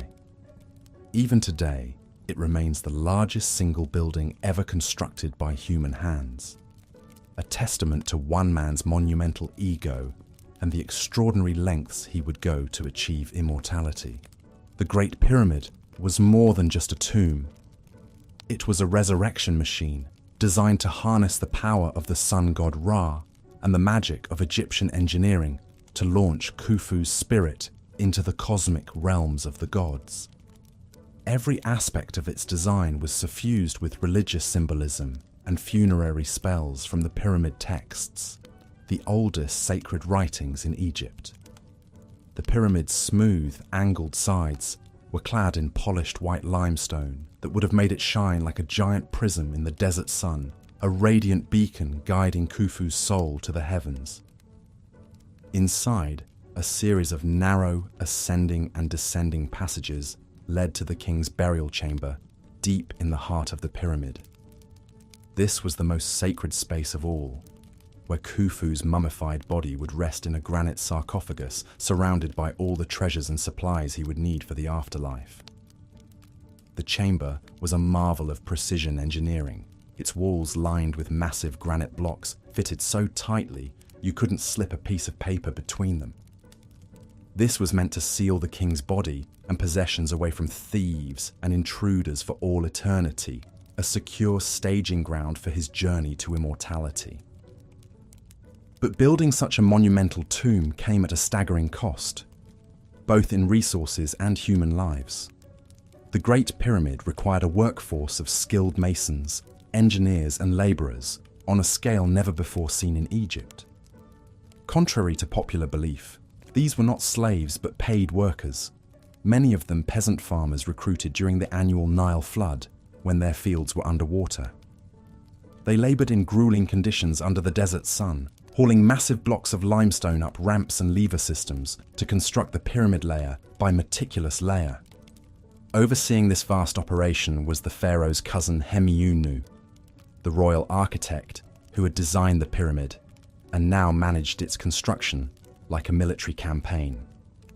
He commanded an army of overseers and foremen who pushed the workers to their limits, driven by the knowledge that the pharaoh's immortality depended on their speed and precision. Accidents and deaths were an accepted part of the job, with some workers even buried in the shadow of the pyramid they had died building. The human cost of Khufu's ambition was immense, but to the pharaoh, it was a price worth paying for eternal life. He saw himself as a divine being, a god incarnate whose spirit would live forever among the stars of the northern sky. The pyramid was his stairway to heaven, a monumental feat of will and engineering that would ensure his name and legacy endured for all time. And in a sense, he was right. 4,500 years later, we are still marveling at the Great Pyramid and the disturbing lengths to which one pharaoh went to achieve immortality. But even Khufu's audacious monument pales in comparison to the extraordinary measures some of his successors took to equip themselves for the afterlife. As the prosperity and power of the Old Kingdom waned, later pharaohs became increasingly obsessed with their own mortality and the fate of their eternal souls. They poured their dwindling resources into ever more elaborate tombs and mortuary temples, desperately trying to guarantee their place among the gods. This desperate quest for immortality reached its macabre apex with the practice of retainer sacrifice, the burial of servants alongside the pharaoh to attend him in the afterlife. The most chilling example comes from the tomb of the First Dynasty pharaoh Jer at Abydos, where archaeologists uncovered the remains of 318 individuals, men, women, and even children, who had been sacrificed and buried in neat rows outside the king's funerary enclosure. The scale of the carnage is staggering, the largest known case of human sacrifice in ancient Egypt. The victims appear to have been palace servants, members of the royal household who were selected to serve the king in death as they had in life. They were likely killed by strangulation or a blow to the head, their bodies hastily mummified and buried with minimal grave goods. Some were even interred in coffins bearing their own names, a poignant reminder of their individual identities and the violent fate that awaited them. What could have motivated such a mass slaughter? For the pharaoh and his priests, it was a natural extension of the king's divine power, his ability to command obedience and service, even beyond the grave. The servants were seen as privileged to be chosen for this sacred duty, their sacrifice a necessary part of ensuring the pharaoh's eternal well-being. But one can only imagine the terror and despair of those selected, knowing they would soon be joining their master in death. This disturbing practice appears to have been relatively short-lived, dying out by the end of the Old Kingdom. But it speaks to the incredible power and allure of the afterlife in ancient Egyptian culture, and the extreme lengths to which some pharaohs would go to secure their place in it. The idea of an eternal existence beyond death, where the pharaoh would reign supreme among the gods, was so intoxicating that it justified even the most horrific acts of violence and sacrifice. And it wasn't just human servants who. As the centuries passed, ancient Egypt's New Kingdom period gave way to the Late Period, a time of foreign invasions and rule by outside powers. The Libyans, Nubians, Assyrians and Persians all took their turn at the helm, wresting control of Egypt from native pharaohs. But perhaps no foreign power left quite as indelible a mark as Alexander the Great and the Greek Macedonian Ptolemaic dynasty he left in his wake. In 332 BC, Alexander the Great swept into Egypt, wresting it from Persian control. After being crowned pharaoh in Memphis, he founded the great seaside city of Alexandria, soon to become a cosmopolitan center of Greek culture and learning. But Alexander's reign as pharaoh was cut short by his untimely death in 323 BC. In the chaotic aftermath, his general Ptolemy Wunsota seized control of Egypt, installing himself as the first pharaoh of the Ptolemaic dynasty that would rule for the next 275 years. The Ptolemaic pharaohs were a fascinating fusion of Greek and Egyptian culture. They adopted many Egyptian royal traditions and religious practices to legitimize their rule in the eyes of their subjects. Ptolemy III's son and successor, Ptolemy II Philadelphus, even instituted worship of the deified Alexander, cleverly positioning the Ptolemies as successors to Alexander's divine rule. Yet at the same time, the Ptolemies remained resolutely Greek, marrying their siblings in the Egyptian royal tradition, but giving their children Greek names and hiring Greek architects to reshape Alexandria's landscape in the style of their homeland. One of the most audacious Ptolemaic building projects was surely the Pharaohs lighthouse, constructed on the orders of Ptolemy I Soter. Standing an astonishing 330 feet tall, this wonder of the ancient world guided ships into Alexandria's harbour with its blazing fire at night. The Ptolemies also built grand temples in the traditional Egyptian style, like the Temple of Horus at Edfu and the Temple of Isis on the island of Philae. But they added their own Greek flourishes, inscribing their names in hieroglyphs, but also Greek on temple walls. The most famous Ptolemaic pharaoh of all was of course Cleopatra VII, the last pharaoh of ancient Egypt. But the Ptolemaic dynasty's notorious incestuous marriages produced more than one ambitious, powerful queen over the centuries. Take Berenice II, wife of Ptolemy III Euergetes. When her husband left to fight in the Third Syrian War in 246 BC, Berenice vowed to the goddess Aphrodite that she would cut off her long, luxurious hair if Ptolemy returned home safely. And she made good on her promise, placing her shorn tresses in Aphrodite's temple. The hair later mysteriously vanished, but court astronomer Conon of Samos, perhaps trying to get back in the queen's good graces, claimed that Aphrodite had been so touched by the offering that she placed Berenice's hair in the sky as the constellation Coma Berenices, or Berenice's hair. The Ptolemaic pharaohs were also no strangers to court intrigues and power struggles. One of the most dramatic examples came after the death of Ptolemy IV in 204 BC. His young son Ptolemy V, not even 6 years old, was next in line for the throne. But the boy king's regents, Agathocles and Sosibius, weren't about to give up their influence and power. They did the unthinkable, having the young pharaoh's mother, Arsinoe, murdered to secure their own positions. The common people, who had loved Queen Arsinoe, were outraged when they got wind of the sordid plot. They besieged the royal palace, dragging Agathocles and his family out and lynching them in the street. The grisly scene was a stark reminder that while the Ptolemaic pharaohs styled themselves as god kings, they were all too human and vulnerable to the wrath of their subjects. The Ptolemaic era was a time when much of the ancient Egyptian culture and religion we know today was compiled and recorded for posterity. The Ptolemies were great patrons of the arts, sciences, and literature. It was at the Great Library of Alexandria that Manetho, an Egyptian priest and historian, wrote his Egyptiaca. This 3-volume work, now largely lost, compiled the first comprehensive list of Egyptian pharaohs and divided their reigns into 30 dynasties. The framework we still use to parse ancient Egyptian chronology today, and it was under the Ptolemies that the Egyptian priest scribe Hor of Sebennytos penned a fascinating papyrus that has come to be known as the Dream Book. This enigmatic text lists nearly 200 different dreams and their supposed meanings.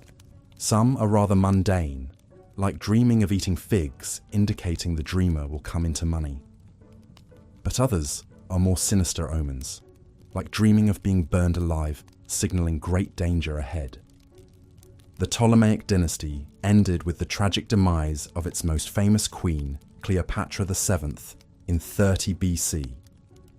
After picking the losing side in the Roman Civil War between Mark Antony and Octavian, Cleopatra took her own life, allegedly by the bite of a poisonous asp, rather than be paraded through the streets of Rome as a war trophy. With Cleopatra's death, the long line of divine pharaohs finally came to a close, and Egypt became a province of the Roman Empire. But the 3,000-year legacy the pharaohs left behind still endures. Every magnificent monument, every golden tomb treasure, every tall tale recorded on temple walls or papyrus scrolls has kept their larger-than-life stories alive. The pharaohs built ancient Egypt into a flourishing civilization that has captured imaginations for millennia, and will likely continue to do so for as long as the pyramids still stand. The mystique of the pharaohs lies in how, even at the distance of thousands of years, they still seem to straddle the line between gods and mortals, the natural and supernatural. The truth is, the pharaohs were both extraordinary and all too human. They performed mind-boggling feats of engineering, artistic, and cultural achievement that have rarely been matched. But they could also be petty, superstitious, ruthless, and tyrannical. They were a bundle of fascinating contradictions, chasing immortality while grappling with all the flaws and frailties of being human. So perhaps that's why, for all their power and pomp, the pharaohs still speak to us today. Their outsized lives are like monuments to the human condition itself, the soaring triumphs and the devastating lows that have defined the mortal experience since the dawn of civilization. The life of a pharaoh was one of immense power and privilege, but also one governed by strict religious duties and rituals. From the moment he awoke in his opulent palace, a pharaoh's day was meticulously planned and scheduled, with little room for spontaneity or personal indulgence. The pharaoh's morning routine was an elaborate affair, with teams of servants attending to his every need. He would be washed, perfumed, and dressed in fine linens before donning the various crowns and symbols of his divine office. The distinctive double crown, or pshent, combined the white crown of Upper Egypt and the red crown of Lower Egypt, symbolizing the pharaoh's dominion over the unified land. But even in these mundane morning rituals, there was an undercurrent of magic and superstition. The pharaoh's clothing was imbued with powerful symbolism and believed to confer divine protection. Every cosmetic and item of jewelry had deep spiritual significance. Even the pharaoh's daily ablutions were a sacred rite, with priests reciting spells and incantations as sacred water from the Nile was poured over his head. With his regalia in place, the pharaoh would then consume a light breakfast before beginning his packed schedule of daily duties. As the earthly embodiment of the god Horus, one of the pharaoh's most vital roles was as the supreme religious leader of Egypt. He was responsible for maintaining Ma'at, the cosmic order and balance, through his divine intercession with the gods. This meant that a significant portion of the pharaoh's day was taken up with religious ceremonies and temple rituals. He would make offerings to the gods, perform libations, and recite the necessary incantations to ensure the continued favor of the divine realm. These rituals were not just symbolic, but were believed to have a real and tangible impact on the prosperity and stability of Egypt. But the pharaoh was not just a religious figurehead. He was also the supreme political ruler of one of the most powerful empires of the ancient world. After his religious duties were complete, he would hold court and meet with his advisors to discuss matters of state. The pharaoh had the final say on all issues of law, taxation, trade, and foreign policy. He would also hear petitions from his subjects and dispense justice as he saw fit. The concept of Ma'at extended to social order as well as cosmic balance, and the pharaoh was the ultimate arbiter of this earthly harmony. His word was quite literally law, and his judgments were considered infallible and incontestable. However, even with all of these weighty responsibilities, the pharaoh still had time for leisure and pursuits befitting his exalted status. He might go hunting in the lush marshes along the Nile, or enjoy a sumptuous banquet with his courtiers and foreign dignitaries. Some pharaohs, like Amenhotep II, were known for their athletic prowess and would showcase their skills in archery or chariot racing. But even in these moments of relaxation, the pharaoh was never truly at ease. His life was governed by a strict code of behavior and a constant awareness of his divine role. Every action, every word, every decision was freighted with meaning and consequence. And beneath the surface of this gilded existence lurked a darker undercurrent of superstition, magic, and brutality. The pharaoh may have been the most powerful man in Egypt, but he was also the most vulnerable to the capricious whims of the gods and the machinations of his enemies. Jealous rivals, both within the royal family and among the nobility, constantly plotted and schemed to overthrow him. Sorcerers and magicians employed curses and hexes to bring about his downfall. Even the common people, though they revered the pharaoh as a living god, could turn against him if they felt he had failed in his divine duties. To protect against these myriad threats, both real and supernatural, the pharaoh relied on a complex web of magic and ritual. He wore amulets and talismans imbued with protective spells, and his food and drink were tested for poison by trusted servants. His palace was warded against evil spirits, and his bedchamber was guarded by the most loyal and fearsome of his warriors. But even with all of these precautions, the life of a pharaoh was a precarious one.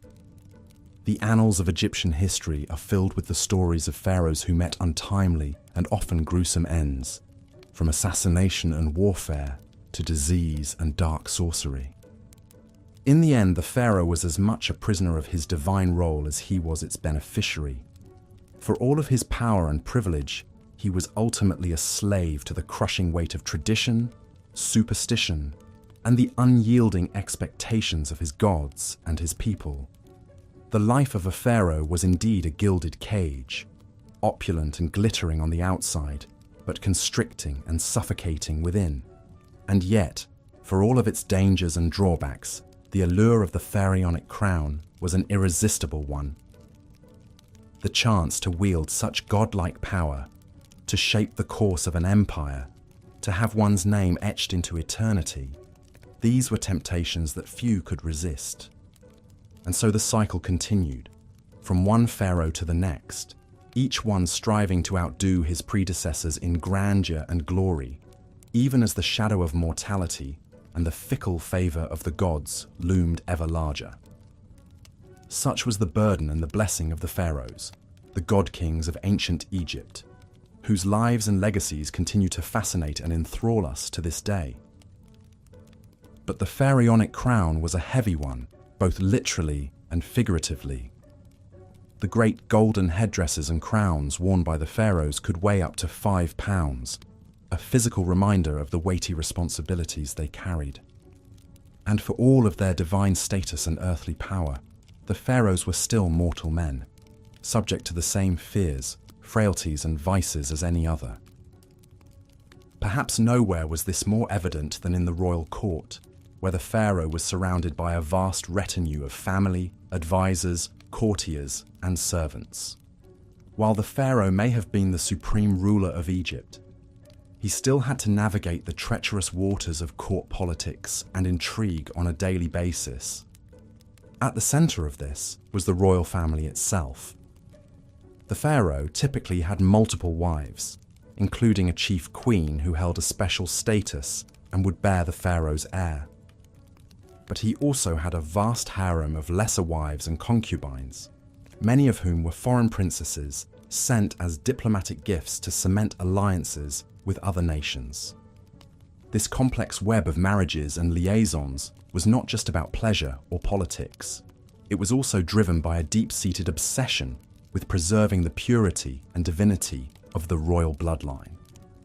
The Egyptians believed that the pharaohs were literal descendants of the gods, and that this divine essence was passed down through the generations. To maintain this purity, the pharaohs often married within their own family, taking their sisters, daughters, and even their own mothers as wives.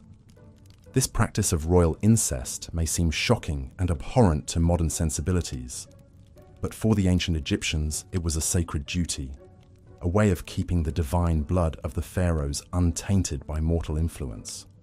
Of course, this incestuous inbreeding often had the opposite effect, leading to genetic defects, deformities, and a host of health problems for the royal family. The mummies of several pharaohs, including the famous King Tutankhamun, show clear signs of congenital disabilities and chronic illnesses that were likely the result of generations of close familial marriages. But for the pharaohs, the risks of incest were outweighed by the perceived benefits of preserving their divine status. And in a society where the pharaoh was seen as a living god, there was no higher priority than maintaining the purity and power of the royal line. This obsession with divine kingship also had profound implications for the role of women in ancient Egyptian society. While women in general had more rights and freedoms than in many other ancient cultures, the power of the pharaonic throne was still very much a male domain. There were, however, a few notable exceptions to this rule. Perhaps the most famous of these was Hatshepsut, a queen who took on the full powers and regalia of a pharaoh and ruled Egypt in her own right for over 2 decades. Hatshepsut was a master politician and propagandist, commissioning statues and monuments that depicted her as a powerful and legitimate ruler, complete with the traditional false beard worn by male pharaohs. She even went so far as to have herself portrayed as a male in many of her official depictions, a way of asserting her divine right to rule. But Hatshepsut's reign was the exception rather than the rule, and her successor Thutmose III went to great lengths to erase her memory and her monuments after her death. For the most part, the divine kingship of the pharaohs remained a strictly masculine affair, with women relegated to supporting roles as queens, mothers, and daughters. This gender imbalance also extended to the royal succession, which was often a bloody and brutal affair. While the pharaonic crown typically passed from father to son, there was no formal system of primogeniture, and rival princes and factions would often vie for power in the event of an unclear or contested succession. These power struggles could turn deadly, with rivals resorting to assassination, exile, or outright civil war to seize the throne. The most famous example of this was perhaps the mysterious death of Tutankhamun, who many historians believe was murdered by his advisor and successor, in order to clear the path for his own ascension. Even when the succession was clear, the new pharaoh often faced challenges and threats to his rule from within his own family. Brothers, uncles, and cousins who had been passed over for the throne might plot and scheme to overthrow the new king, while disgruntled nobles and regional governors could use their wealth and influence to foment rebellion and unrest. To counter these threats, the pharaohs relied on a combination of political savvy, military might, and divine propaganda. They would reward loyal followers with titles, lands, and wealth, while ruthlessly suppressing any signs of dissent or disloyalty.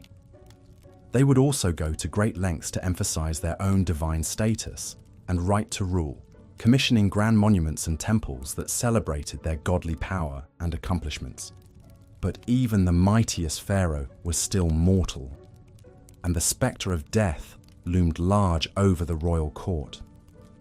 The Egyptians believed that the pharaoh's divine essence would live on in the afterlife, where he would join the gods in an eternal paradise. But to achieve this immortality, the pharaoh's body had to be preserved and protected, along with all the trappings of his earthly power and status. This belief in the afterlife was the driving force behind the construction of the Great Pyramids, the massive tombs that have become synonymous with ancient Egyptian culture. These monumental structures were not just grand displays of wealth and power. They were also elaborate machines designed to launch the pharaoh's soul into the heavens and ensure his eternal life among the gods. The process of preparing a pharaoh for the afterlife was a long and elaborate one, beginning even before his death. As soon as a new pharaoh took the throne, work would begin on his tomb and mortuary temple, which could take decades to complete. The pharaoh, would be intimately involved in the planning and design of these structures, choosing the location, the layout, and the decorative program that would adorn the walls. At the same time, the pharaoh would begin accumulating the vast array of grave goods and treasures that would accompany him into the afterlife. These could include everything from furniture and clothing to jewelry and weapons, as well as huge stockpiles of food and drink to sustain the pharaoh on his journey. But perhaps the most vital component of the pharaoh's afterlife preparations was the process of mummification, which would transform his mortal body into an eternal vessel for his divine spirit. This was a long and complex process that could take up to 70 days to complete, involving the removal of internal organs, the desiccation of the body with natron salts, and the careful wrapping of the corpse in layers of linen bandages. The mummification process was overseen by a special class of priests, known as the embalmers, who worked in secret and were considered to be in direct contact with the gods. They would recite special prayers and incantations at each stage of the process, imbuing the mummy with magical spells and protections that would ensure its safe passage into the afterlife. Once the mummy was complete, it would be placed inside a series of nested coffins, each one more elaborate and expensive than the last. The outermost coffin would often be made of solid gold and adorned with intricate carvings and inlays, a fitting vessel for the divine remains of the pharaoh. The mummy and its coffins would then be transported in a grand procession to the pharaoh's tomb, where they would be sealed away in a hidden burial chamber, along with all of the pharaoh's grave goods and treasures. The tomb itself would be filled with even more offerings and artifacts, as well as elaborate frescoes and carvings depicting the pharaoh's journey into the afterlife. But even with all of these elaborate preparations, the pharaohs were not content to leave their eternal fate to chance. Many of them became obsessed with the construction of their tombs, pouring vast resources and manpower into the building of ever more elaborate monuments to their own divinity. The most famous example of this is, of course, the Great Pyramid of Giza, built by the pharaoh Khufu around 2550 BCE. This massive structure, which stood over 480 feet tall and contained more than 2 million blocks of limestone, was the tallest man-made structure in the world for over 3,800 years. The construction of the Great Pyramid was a monumental undertaking that required the labor of thousands of workers over the course of decades. The logistics of the project were staggering, involving the quarrying, transportation, and precise placement of millions of tons of stone, all without the benefit of modern machinery or technology. But for Khufu, the pyramid was more than just a feat of engineering. It was a symbol of his divine power and a guarantee of his eternal life.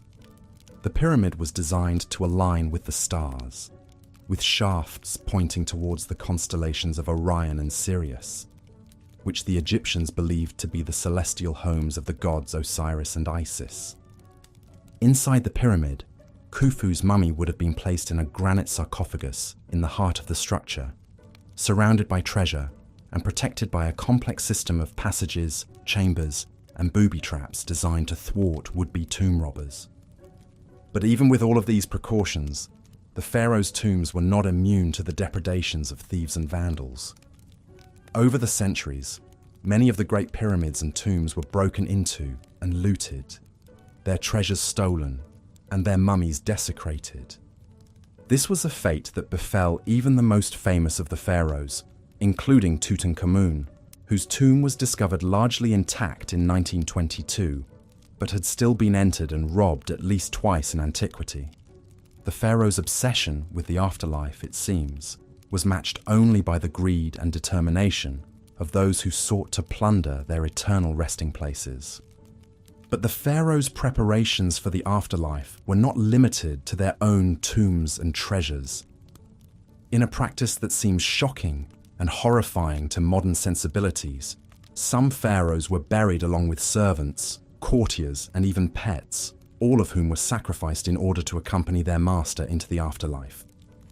The most extreme example of this practice was found in the tomb of the first dynasty pharaoh Jer at Abydos, where archaeologists discovered the remains of 318 individuals who had been sacrificed and buried alongside the pharaoh. These included servants, guards, and even women and children, some of whom showed signs of strangulation or blunt force trauma. This practice of human sacrifice was not limited to the early dynasties either. The tomb of the 12th dynasty pharaoh Amenemhat III at Hawara contained the remains of at least 5 young women who had been sacrificed and buried with the pharaoh, along with a menagerie of animals, including a monkey, a dog, and several ducks. Even more bizarre was the discovery of tens of thousands of human hair wigs in the tomb of the 18th dynasty pharaoh Amenhotep II. These wigs, which were made from the hair of young girls and women, were apparently intended to provide the pharaoh with a ready supply of fresh hair in the afterlife, a symbol of his eternal youth and virility. These disturbing practices speak to the incredible power and influence of the pharaohs, as well as the deeply ingrained beliefs and superstitions that governed ancient Egyptian society. For the pharaohs, the afterlife was not just a vague hope or a religious abstraction. It was a very real and tangible goal, one that demanded the utmost preparation and sacrifice. But as Egyptian society evolved and changed over the centuries, so too did the practices surrounding the pharaohs' burials. By the time of the New Kingdom, human sacrifice had largely fallen out of favor, replaced by symbolic offerings and the use of Shabti figurines, small statues that were believed to come to life and serve the pharaoh in the afterlife. And as the power of the pharaohs began to wane in the later dynasties, so too did the grandeur and scale of their tombs. The last of the Great Pyramid builders was the 12th dynasty pharaoh Amenemhat III, and by the time of the New Kingdom, the Pharaoh. As we've seen, the lives of the pharaohs were a complex tapestry woven from the threads of divine power, mortal excess, and an unshakable fixation on the afterlife. But perhaps no pharaoh embodies these themes quite as vividly as Ramses II, also known as Ramses the Great. Born around 1303 BCE, Ramses was the third pharaoh of the 19th dynasty, and he would go on to become the most celebrated and most prolific builder in all of ancient Egyptian history. He ruled for an astonishing 66 years, fathered over 100 children, and left an indelible mark on the landscape of Egypt with his colossal building projects. From the moment he took the throne, Ramses set out to immortalize his legacy in stone. He didn't just build temples and monuments, he built cities. His capital, Ramses, was a sprawling metropolis in the Nile Delta, adorned with lush gardens, stately palaces, and of course, towering statues of Ramses himself. The city was a testament to Ramses' wealth, power, and unrivaled ego. But Ramses didn't just build on a grand scale. He built with a singular purpose: to ensure his own glorification and immortality. Every temple, every obelisk, every statue was emblazoned with his name and his image. He even went so far as to carve his own likeness into existing monuments, often over the names of previous pharaohs. In Ramses' world, there was room for only one god on earth, and that god was Ramses. Of course, all this self-aggrandizement didn't come cheap. Ramses' building projects required vast amounts of labor and resources, much of it carried out by slaves and prisoners of war. The lives of these workers were hard and often short, spent toiling in the blistering heat of the desert sun. But to Ramses, their suffering was a small price to pay for the glory of his eternal legacy. And what a legacy it was!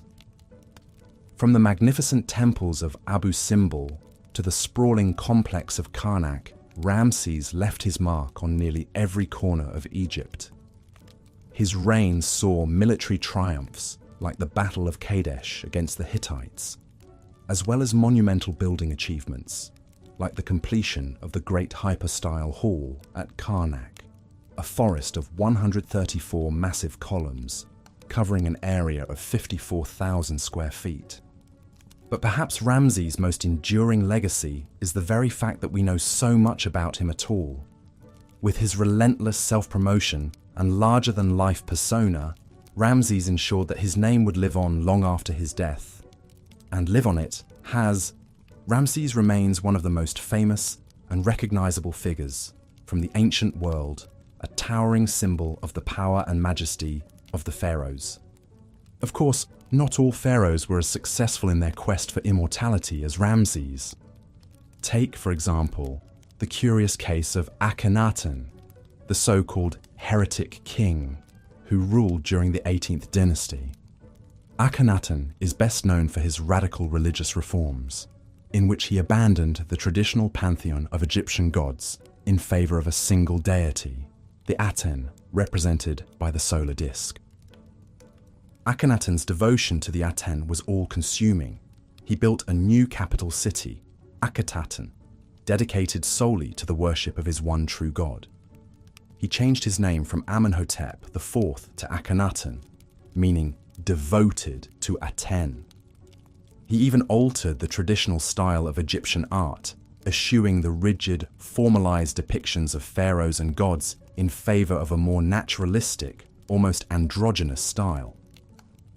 But Akhenaten's religious revolution was short-lived.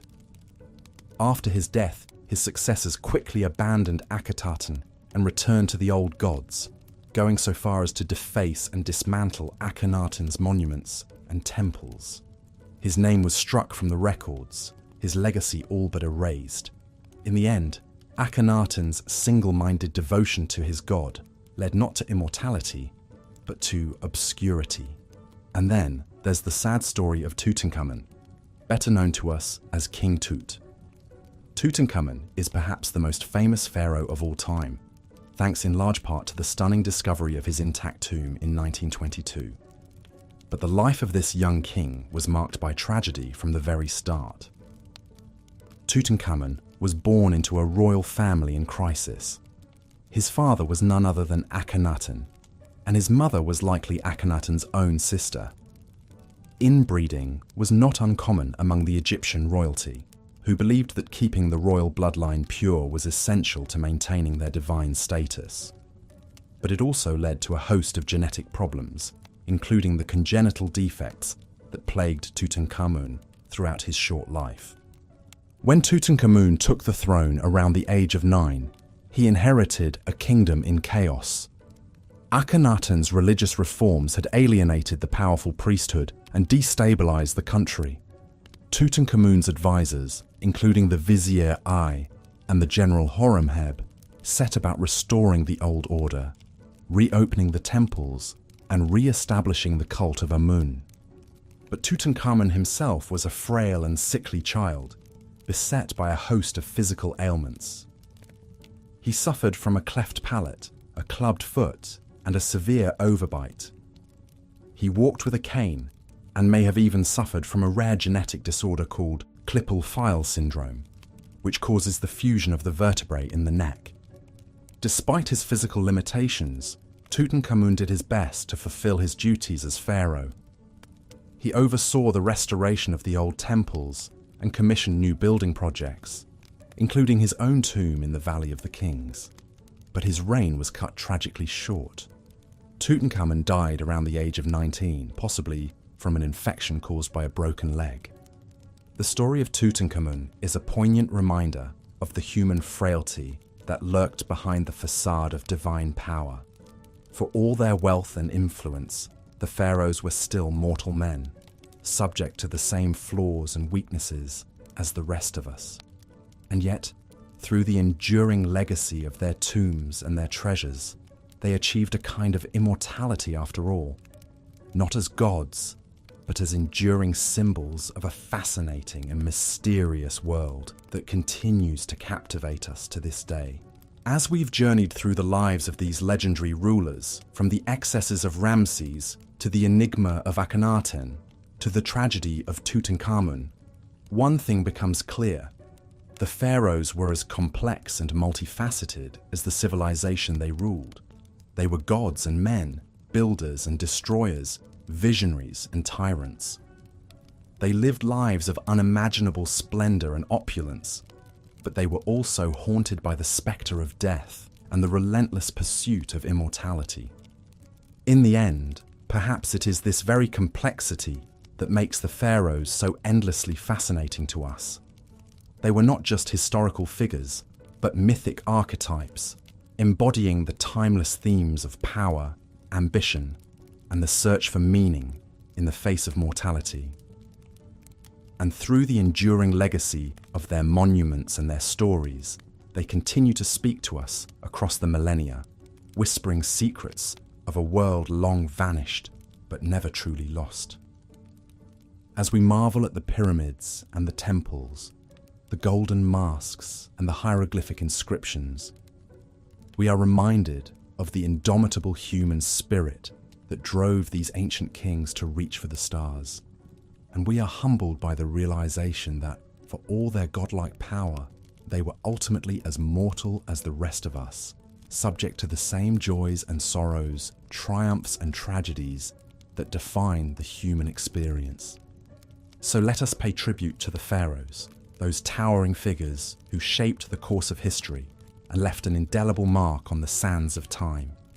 Let us remember them not just as distant mythical figures, but as flesh and blood human beings, with all their flaws and foibles, their dreams and their despairs.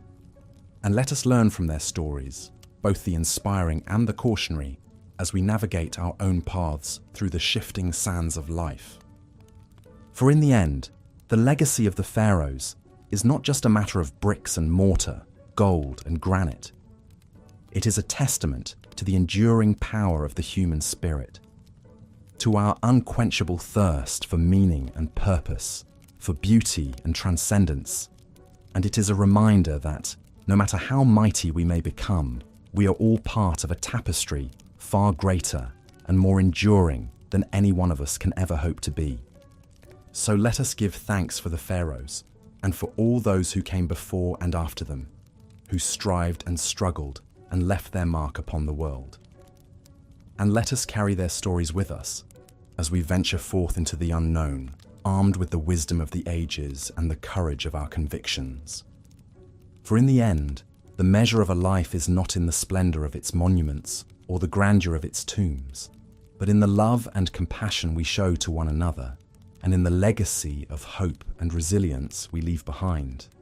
And in this, the pharaohs, for all their flaws and failings, have much to teach us still. As we delve deeper into the shadowy world of the pharaohs, we must also acknowledge the intricate web of royal relationships and rivalries that shape their lives and legacies. Behind the gilded facades of the palaces, a complex tapestry of family dynamics, political alliances, and power struggles played out, often with devastating consequences. At the heart of the royal household was the pharaoh's inner circle of queens, concubines, and children. While the pharaoh was the supreme ruler, his queens could wield significant influence, particularly if they bore him a male heir. The great royal wife, or chief queen, held a privileged position and might even rule as regent if the pharaoh died before his successor came of age. Such was the case with Hatshepsut, who boldly assumed the full powers and regalia of a pharaoh herself, after the death of her husband, Thutmose II.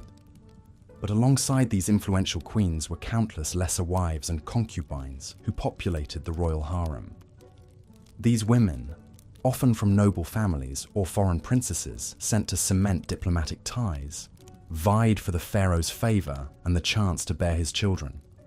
The royal court buzzed with gossip, intrigue, and shifting alliances as different factions jockeyed for position. Most disturbing of all were the instances of incest that occurred within the royal family. Pharaohs often married their own sisters or half-sisters, and occasionally even their daughters, to keep the royal bloodline pure.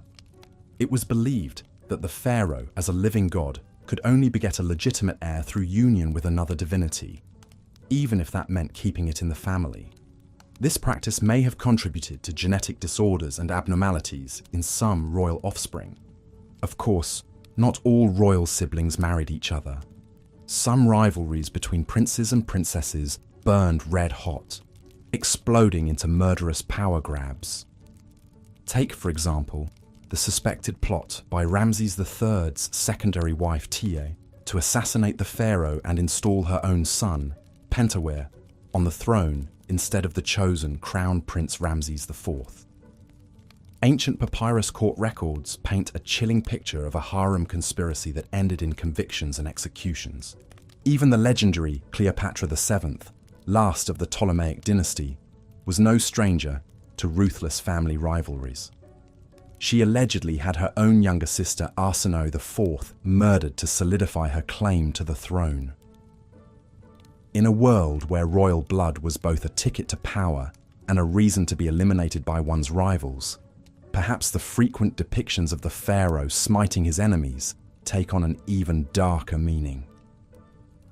But beyond the backstabbing intrigues of the royal court, the pharaoh's family relationships could also be touchingly human. Ramses II, for instance, honored his chief queen Nefertari with a lavishly decorated tomb and a magnificent temple at Abu Simbel. And even the oft-vilified Akhenaten, who upended Egyptian religion and art during his reign, is shown in tender scenes with his wife Nefertiti and their daughters. In the end, perhaps these familial bonds offered a bit of solace and sanity in the gilded cage of the royal palace. But make no mistake, being a pharaoh's relative was a double-edged sword that could cut short even the most regal life. From the incestuous unions to the cutthroat rivalries, the twisted family trees of the pharaohs bore strange and often poisonous fruit. The royal family was the most exclusive club in ancient Egypt, and possibly the most dangerous. As we turn now to examine the pharaoh's exalted role as a living god on earth, keep in mind the tangled human relationships that lurked beneath that lofty divine surface. The pharaoh may have been the sun around which the Egyptian universe revolved, but the gravity of family and political forces also yanked him in unpredictable directions, even as he strove to maintain cosmic order and harmony. In the worldview of the ancient Egyptians, the pharaoh was no mere mortal ruler.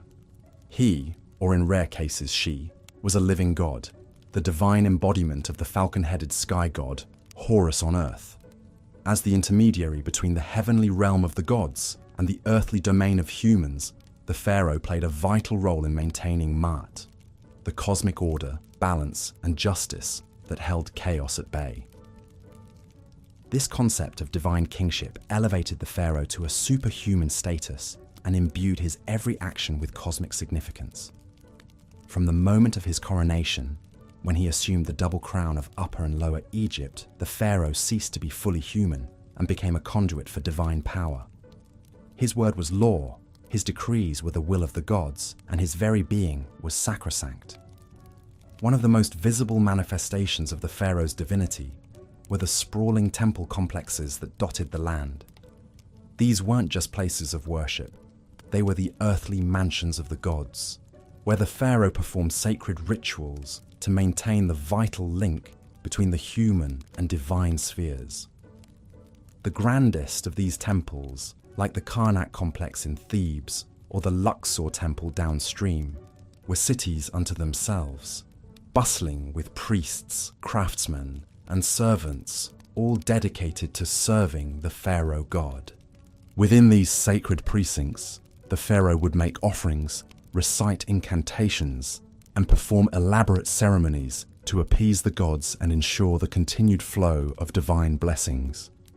The most important of these rituals was the daily rebirth of the sun, in which the pharaoh metaphorically merged with the sun god Ra to be reborn anew each morning. By participating in this endless cycle of death and renewal, the pharaoh helped to sustain the very fabric of the cosmos. But the pharaoh's divine status wasn't just a religious concept. It had far-reaching implications for Egyptian society and politics as well. As a living god, the pharaoh had absolute authority over his subjects. His word was law, and his commands were not to be questioned. Obedience to the pharaoh was equated with piety, and rebellion against him was tantamount to sacrilege. This godlike power could be intoxicating, and some pharaohs took their divine status to disturbing extremes. Perhaps the most notorious example was Amenhotep IV, better known as Akhenaten, who upended centuries of Egyptian religious tradition by proclaiming the sun disk Aten as the one true god and himself as its sole prophet. In a burst of religious fervor, Akhenaten ordered the names and images of other gods to be erased, closed their temples, and even moved the capital to a remote desert site he called Akhenaten, or Horizon of the Aten. While Akhenaten's religious revolution was short-lived, it showcased the immense power and influence a pharaoh could wield as a divine ruler. The fact that he could single-handedly overturn the entire pantheon of Egyptian gods and impose a new state religion by sheer force of will speaks volumes about the pharaoh's godlike authority. But even in less tumultuous times, the pharaoh's divinity set him apart from the rest of Egyptian society. He was a remote, awe-inspiring figure, rarely seen in public outside of carefully stage-managed appearances.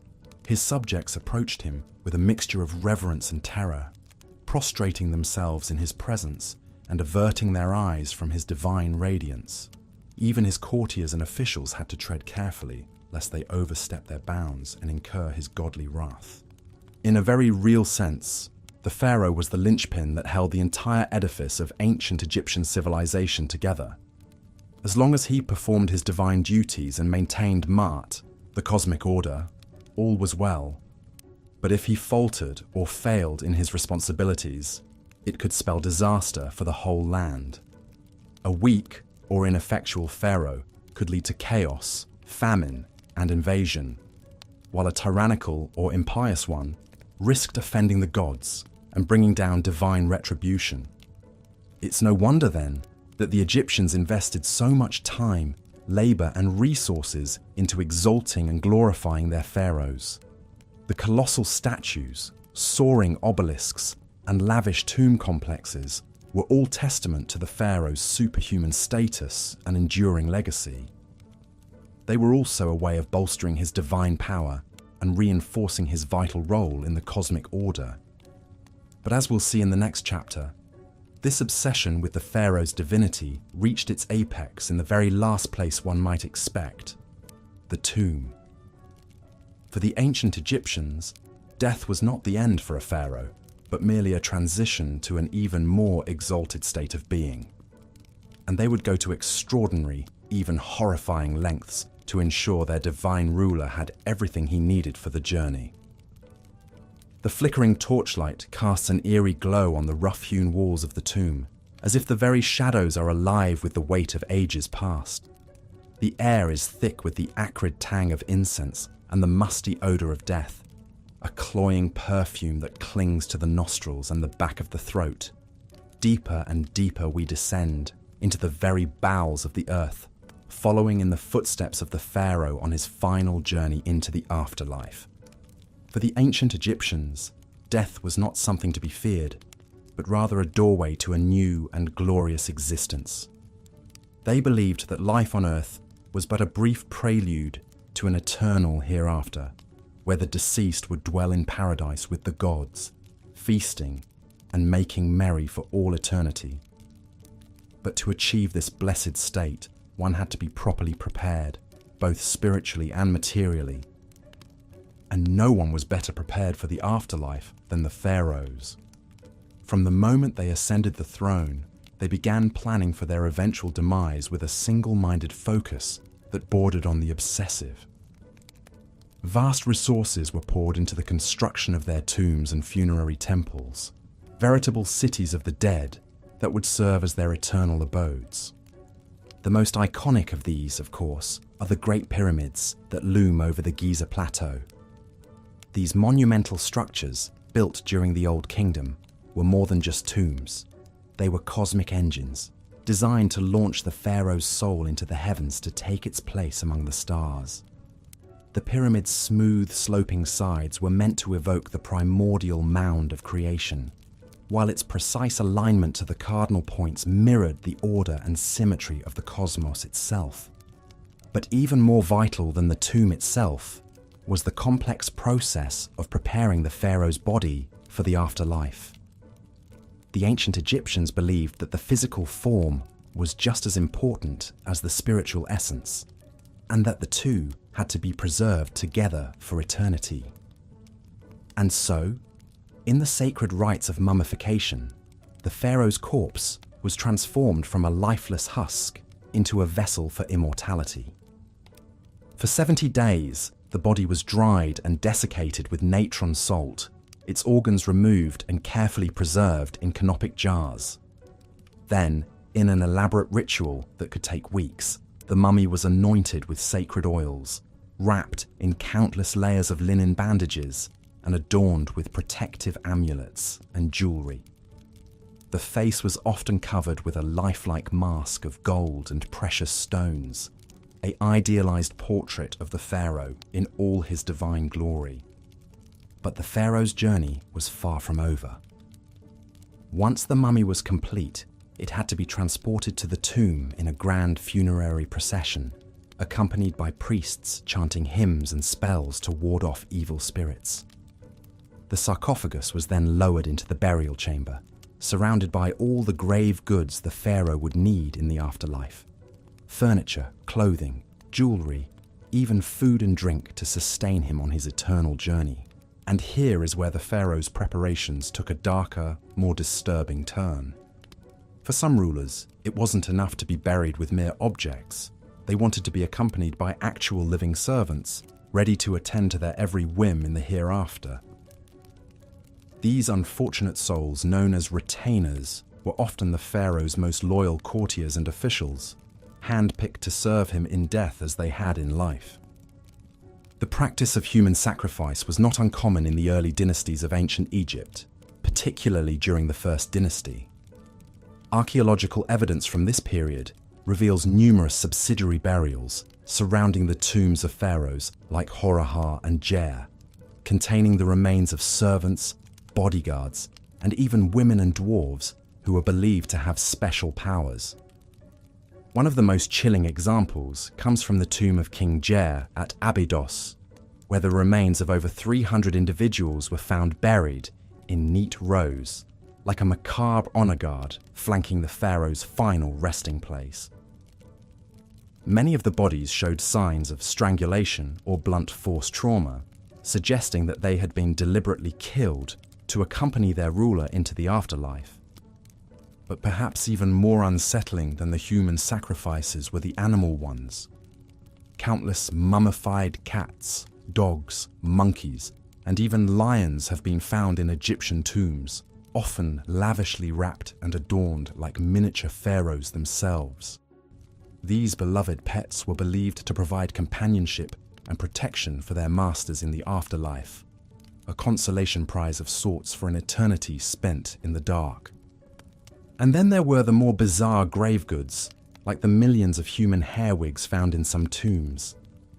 These elaborate hairpieces, made from the shorn locks of courtiers and slaves, were meant to ensure that the pharaoh always had a fresh coiffure, even in the afterlife. The ancient Egyptians believed that hair had magical properties, and that a full, luxuriant wig was a sign of vitality and power. But as the centuries passed, the practice of human sacrifice gradually fell out of favor. By the time of the New Kingdom, the idea of killing servants to serve the pharaoh in the afterlife was seen as barbaric and uncivilized. Instead, the Egyptians turned to more symbolic methods, like placing Shabti figurines in the tomb, to magically come to life and perform menial tasks for the deceased. Yet even as the physical sacrifices faded away, the psychological toll of the pharaoh's obsession with the afterlife remained. The vast resources and manpower poured into their tombs and funerary cults siphoned away wealth and labor from the living, while the idea of a ruler who could command obedience even in death cast a long shadow over Egyptian society. And in the end, For all their elaborate preparations and precautions, the pharaohs could not escape the ravages of time and tomb robbers. Many of their carefully constructed resting places were plundered and desecrated over the millennia, their mummies and grave goods scattered to the four winds. In a bitter irony, the very measures they took to ensure their immortality ended up being their undoing. But even in death, the pharaohs continue to fascinate and horrify us in equal measure. Their mummies, with their uncanny lifelike expressions and aura of ancient power, have become the stuff of legend and popular culture. And as we peer into their tombs and sarcophagi, we cannot help but feel a shiver of awe and revulsion at the lengths they went to in pursuit of eternal life. For the pharaohs, death was not the end, but merely the beginning of a new and glorious existence. But as we have seen, that existence came at a terrible cost, measured in human lives and labors. And in the end, perhaps the most disturbing thing about the pharaohs' afterlife obsession is not what it says about them, but what it says about us, and our own deep-seated fears and fascinations with the great beyond. As we emerge from the Stygian depths of the pharaohs' tombs, blinking in the harsh light of the modern day, we cannot help but feel a sense of vertigo, a disorientation at the vast gulf of time and culture that separates us from these ancient god-kings. And yet, for all their alienness and inscrutability, there is something strangely familiar about them too, a recognition of the eternal human struggle against the forces of death and decay. In our own way, we are all pharaohs, building our own metaphorical pyramids and filling our own virtual tombs with the trappings of our earthly existence.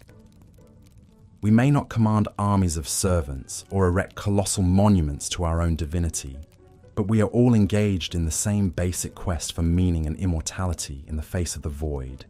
And so, as we bid farewell to the pharaohs and their haunted realm, let us take a moment to reflect on the enduring power of their legacy. For all their flaws and foibles, these ancient rulers left an indelible mark on human history and the human imagination, one that continues to resonate down through the ages. In the end, perhaps the most fitting tribute to the pharaohs is not the gold and grandeur of their tombs, but the simple fact that we are still talking about them, still trying to unravel the mysteries of their lives and deaths, thousands of years after they walked the earth.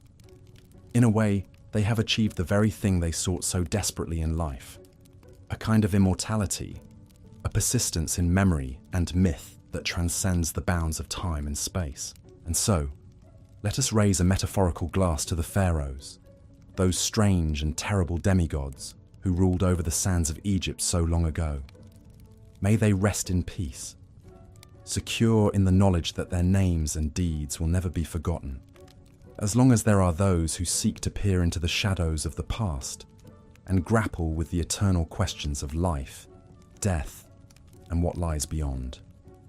As we've seen, the pharaohs of ancient Egypt lived lives of luxury, power, and religious devotion unparalleled in the ancient world. But for all their godlike status and opulence, one disquieting fact remained. Even the great pharaohs could not escape the inevitability of death. And it was their obsessive preparations for the afterlife that would come to dominate much of their time, resources, and labor during their reigns. The Egyptian preoccupation with death and what lay beyond stemmed from their belief in an eternal afterlife. They envisioned a paradise where they would continue to live as they had on earth, engaging in the same daily routines and pastimes. But to achieve this immortality, great pains had to be taken to preserve the body and provide all the necessities the deceased pharaoh would need. This is where the famous Egyptian practice of mummification comes in. The elaborate process could take up to 70 days and involved removing internal organs, drying out the body with natron salt, and wrapping it in layers of linen. Performed by skilled embalmers, mummification was a vital step to ensure the pharaoh's body would remain intact for the afterlife. But a well-preserved mummy wasn't enough. the eternal pharaoh would also need food, clothing, furniture, jewelry, and entertainment to sustain and occupy them. Enter the grave goods. Tombs were packed with all manner of worldly possessions, from basic necessities to intricate works of art. The famous golden death mask of Tutankhamun is just one example of the literal treasures the pharaohs took with them. Even more important than the mummy and grave goods, however, was the tomb itself. The ancient Egyptians believed that to enter the afterlife, the pharaoh's spirit had to have a place to return to and recognize as home. This is why they expended such effort to create indestructible, impenetrable tombs filled with everything the deceased would need. We've marveled at the pyramids of Giza, but they are only the beginning when it comes to the pharaonic obsession with monumental tomb building. In the Valley of the Kings near Thebes, later pharaohs abandoned the conspicuous pyramids and instead carved their tombs deep into the mountains. These sprawling, rocky tunnel systems were designed to foil grave robbers and protect the pharaoh's spirit for all of eternity. Some pharaohs, though, took their quest for a secure and luxurious afterlife to even greater and more disturbing extremes. The tomb of King Jer from the First Dynasty was found to contain the remains of 318 men and women who had apparently been sacrificed upon his death. These retainer sacrifices were a grim practice where servants, officials, and possibly even family members gave their lives to continue serving the pharaoh in the afterlife. Thankfully, by the time of the New Kingdom, human sacrifice for the pharaoh's afterlife had fallen out of practice. But that didn't stop some from making other bizarre arrangements. Amenhotep II was found buried with millions of human hair wigs, while Ramses II was interred with his beloved pet cat. Even in death, it seems, the pharaohs were loath to give up the extravagant trappings of their divine earthly existence. Of course, for all their painstaking plans and precautions, many pharaonic tombs were looted over the centuries. The fabulous treasures of Tutankhamun's tomb only survived because it was lost and forgotten. But that doesn't take away from the fascinating and, yes, disturbing lengths the pharaohs went to in their quest to cheat death and ensure their immortality. Their tombs, mummies, and the priceless relics interred with them have given us an unparalleled glimpse into one of history's most captivating and enduring cultures. And the mummies of the mighty pharaohs are still yielding their secrets today thanks to modern archaeological science. CT scans and DNA testing are allowing us to virtually unwrap these ancient kings and queens and peer into their lives and lineages like never before. In a way, then, the pharaohs did succeed in securing their immortality, if not quite in the way they intended. Their mortal remains and belongings continue to enthrall and educate us thousands of years later. And as we unravel more mysteries of their world, we come that much closer to understanding the lives and minds of these legendary rulers who held sway over the Nile and still command our imaginations today. But no study of the pharaohs would be complete without also acknowledging some of the most famous and infamous individuals to wear the double crown of Upper and Lower Egypt. Legendary names like Ramses the Great, the indomitable Hatshepsut, the sun-worshipping iconoclast Akhenaten, and the bewitching Cleopatra still conjure vivid images and have come to define our popular conceptions of Egyptian royalty. Ramses II, or Ramses the Great, was a king of the 19th dynasty and one of Egypt's most celebrated builders. Reigning for an astonishing 66 years, Ramses left his mark on nearly every ancient Egyptian site still standing from Luxor to Abu Simbel. His mummy reveals a man of regal bearing, strong features, and flaming red hair, and he is believed to have fathered over 100 children in his time. Now that's a kingly legacy. And speaking of a royal family tree, one cannot forget the 18th dynasty pharaoh Akhenaten and his legendary wife Nefertiti. Coming to power around 1353 BCE, Akhenaten rocked the very foundations of Egyptian society by rejecting the traditional pantheon of gods to institute a monotheistic cult of the sun disk Aten. He even changed his name from Amenhotep IV to Akhenaten, or devoted to Aten, as part of his religious revolution. Aiding him in this spiritual shake-up was his beautiful and clever chief queen Nefertiti, whose famous painted limestone bust has come to symbolize ancient Egyptian glamour and intrigue. But the Aten experiment was short-lived. After Akhenaten's death, his son, a young king you may have heard of by the name of Tutankhamun, reversed his father's decree and restored the old gods, condemning Akhenaten to the ignoble fate of having his name struck from official records and monuments. Of course, any mention of Egyptian rulers would be incomplete without Cleopatra, the last active pharaoh and Ptolemaic queen who has become the very archetype of the irresistible temptress. But Cleopatra was much more than a mere seductress.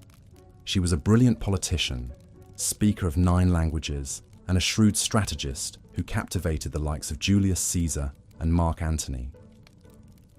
Though her reign ended with the fall of Egypt to Rome, Cleopatra's legend has only grown in the centuries since. These towering figures are just a sampling of the remarkable personalities that make up the saga of ancient Egypt's god-kings and queens. Each of their lives contains enough drama, intrigue, and colour to fill volumes. But they all embodied, in one way or another, the fascinating paradox of the pharaoh, a mortal who would be God, with one foot in the earthly realm and the other in eternity. It's this captivating duality, as well as the haunting remnants of their glittering world, that continue to enthrall us and draw us back to ancient Egypt time and again. The mighty pharaohs reigned over a sophisticated civilization for some 3,000 years, shaping our notions of absolute power and leaving behind some of the most formidable monuments ever constructed. But in the end, like all of us, they too were mortal, and no amount of gold or godhood could shield them from the fate that awaits us all. Within their tombs, temples, and mummies, they left tantalizing hints of their larger-than-life existence, shot through with the universal human hopes and fears we can all recognize. And that, perhaps, is their greatest legacy of all, the eternal reminder that even the most exalted among us desire nothing more than to be remembered. As we close this chapter on the lives of the pharaohs, take a moment to reflect on all we've uncovered, the sacred and the profane, the awe-inspiring and the unsettling. These ancient god-kings have much to teach us still about power, belief, legacy, and the enduring fascination of a long-lost world we are only beginning to understand. The mighty pharaohs, in all their dazzling, dramatic, and disturbing glory, will never cease to captivate us, inviting us to unravel the mysteries of their age and our own. And the inquiring mind will always heed the call to wade deeper into the past, where these legendary rulers await with their eternal secrets. As we've seen, the ancient Egyptian pharaohs lived lives of incredible power and privilege, but also darkness and brutality. From their opulent palaces to their obsessive preparations for the afterlife, these divine rulers shaped every aspect of their kingdom's culture, religion, and history. Even today, thousands of years later, the pharaohs continue to captivate us with their larger-than-life personalities, their monumental building projects, and the enduring mysteries they left behind. New discoveries and advanced scientific techniques are allowing us to unravel their secrets like never before. From the familial relationships revealed by DNA testing of mummies to the complex trade networks traced through isotope analysis. Yet the more we learn about the pharaohs, the more we realize how much we still don't know. What was the true nature of their relationships with their queens and children? How did they really wield their immense power behind closed palace doors? What did they believe would await them in the afterlife they spent so much time and effort preparing for? These questions may never be fully answered, but that's part of what keeps us so endlessly fascinated by these towering figures of history. In a way, the pharaohs achieved their dream of immortality, not just through their elaborate tombs and mummification rituals, but through the indelible mark they left on the human imagination. From the boy king Tutankhamun to the great warrior Ramses II to the legendary beauty Cleopatra, the pharaohs continue to loom large in our collective consciousness. Their stories told and retold in countless books, movies, and documentaries. They've become more than historical figures. They've become mythic archetypes, embodying timeless themes of power, ambition, love, and death. In the end, perhaps that's the pharaoh's true legacy, not the treasure-filled tombs or awe-inspiring pyramids they left behind, but the way they've shaped our understanding of what it means to be human. Through their triumphs and failures, their brilliance and their brutality, they remind us of the heights and depths we're all capable of, the eternal human struggle to leave our mark on the world and grapple with our own mortality. So the next time you see an image of a pharaoh, whether it's the iconic death mask of Tutankhamun or a faded hieroglyph carved into an ancient temple wall, take a moment to reflect on the complex, fascinating, and often disturbing world they inhabited. And remember that even the mightiest among us are ultimately subject to the same fundamental questions and challenges that have defined the human experience for millennia. Thank you for joining me on this journey through the lives of the ancient Egyptian pharaohs. I hope you found it as enlightening and captivating as I have. If you enjoyed this video, please consider leaving a like and subscribing to the channel for more deep dives into the most fascinating chapters of human history. Ones that just might change the way you think about your own place in the grand sweep of time. Until next time, sweep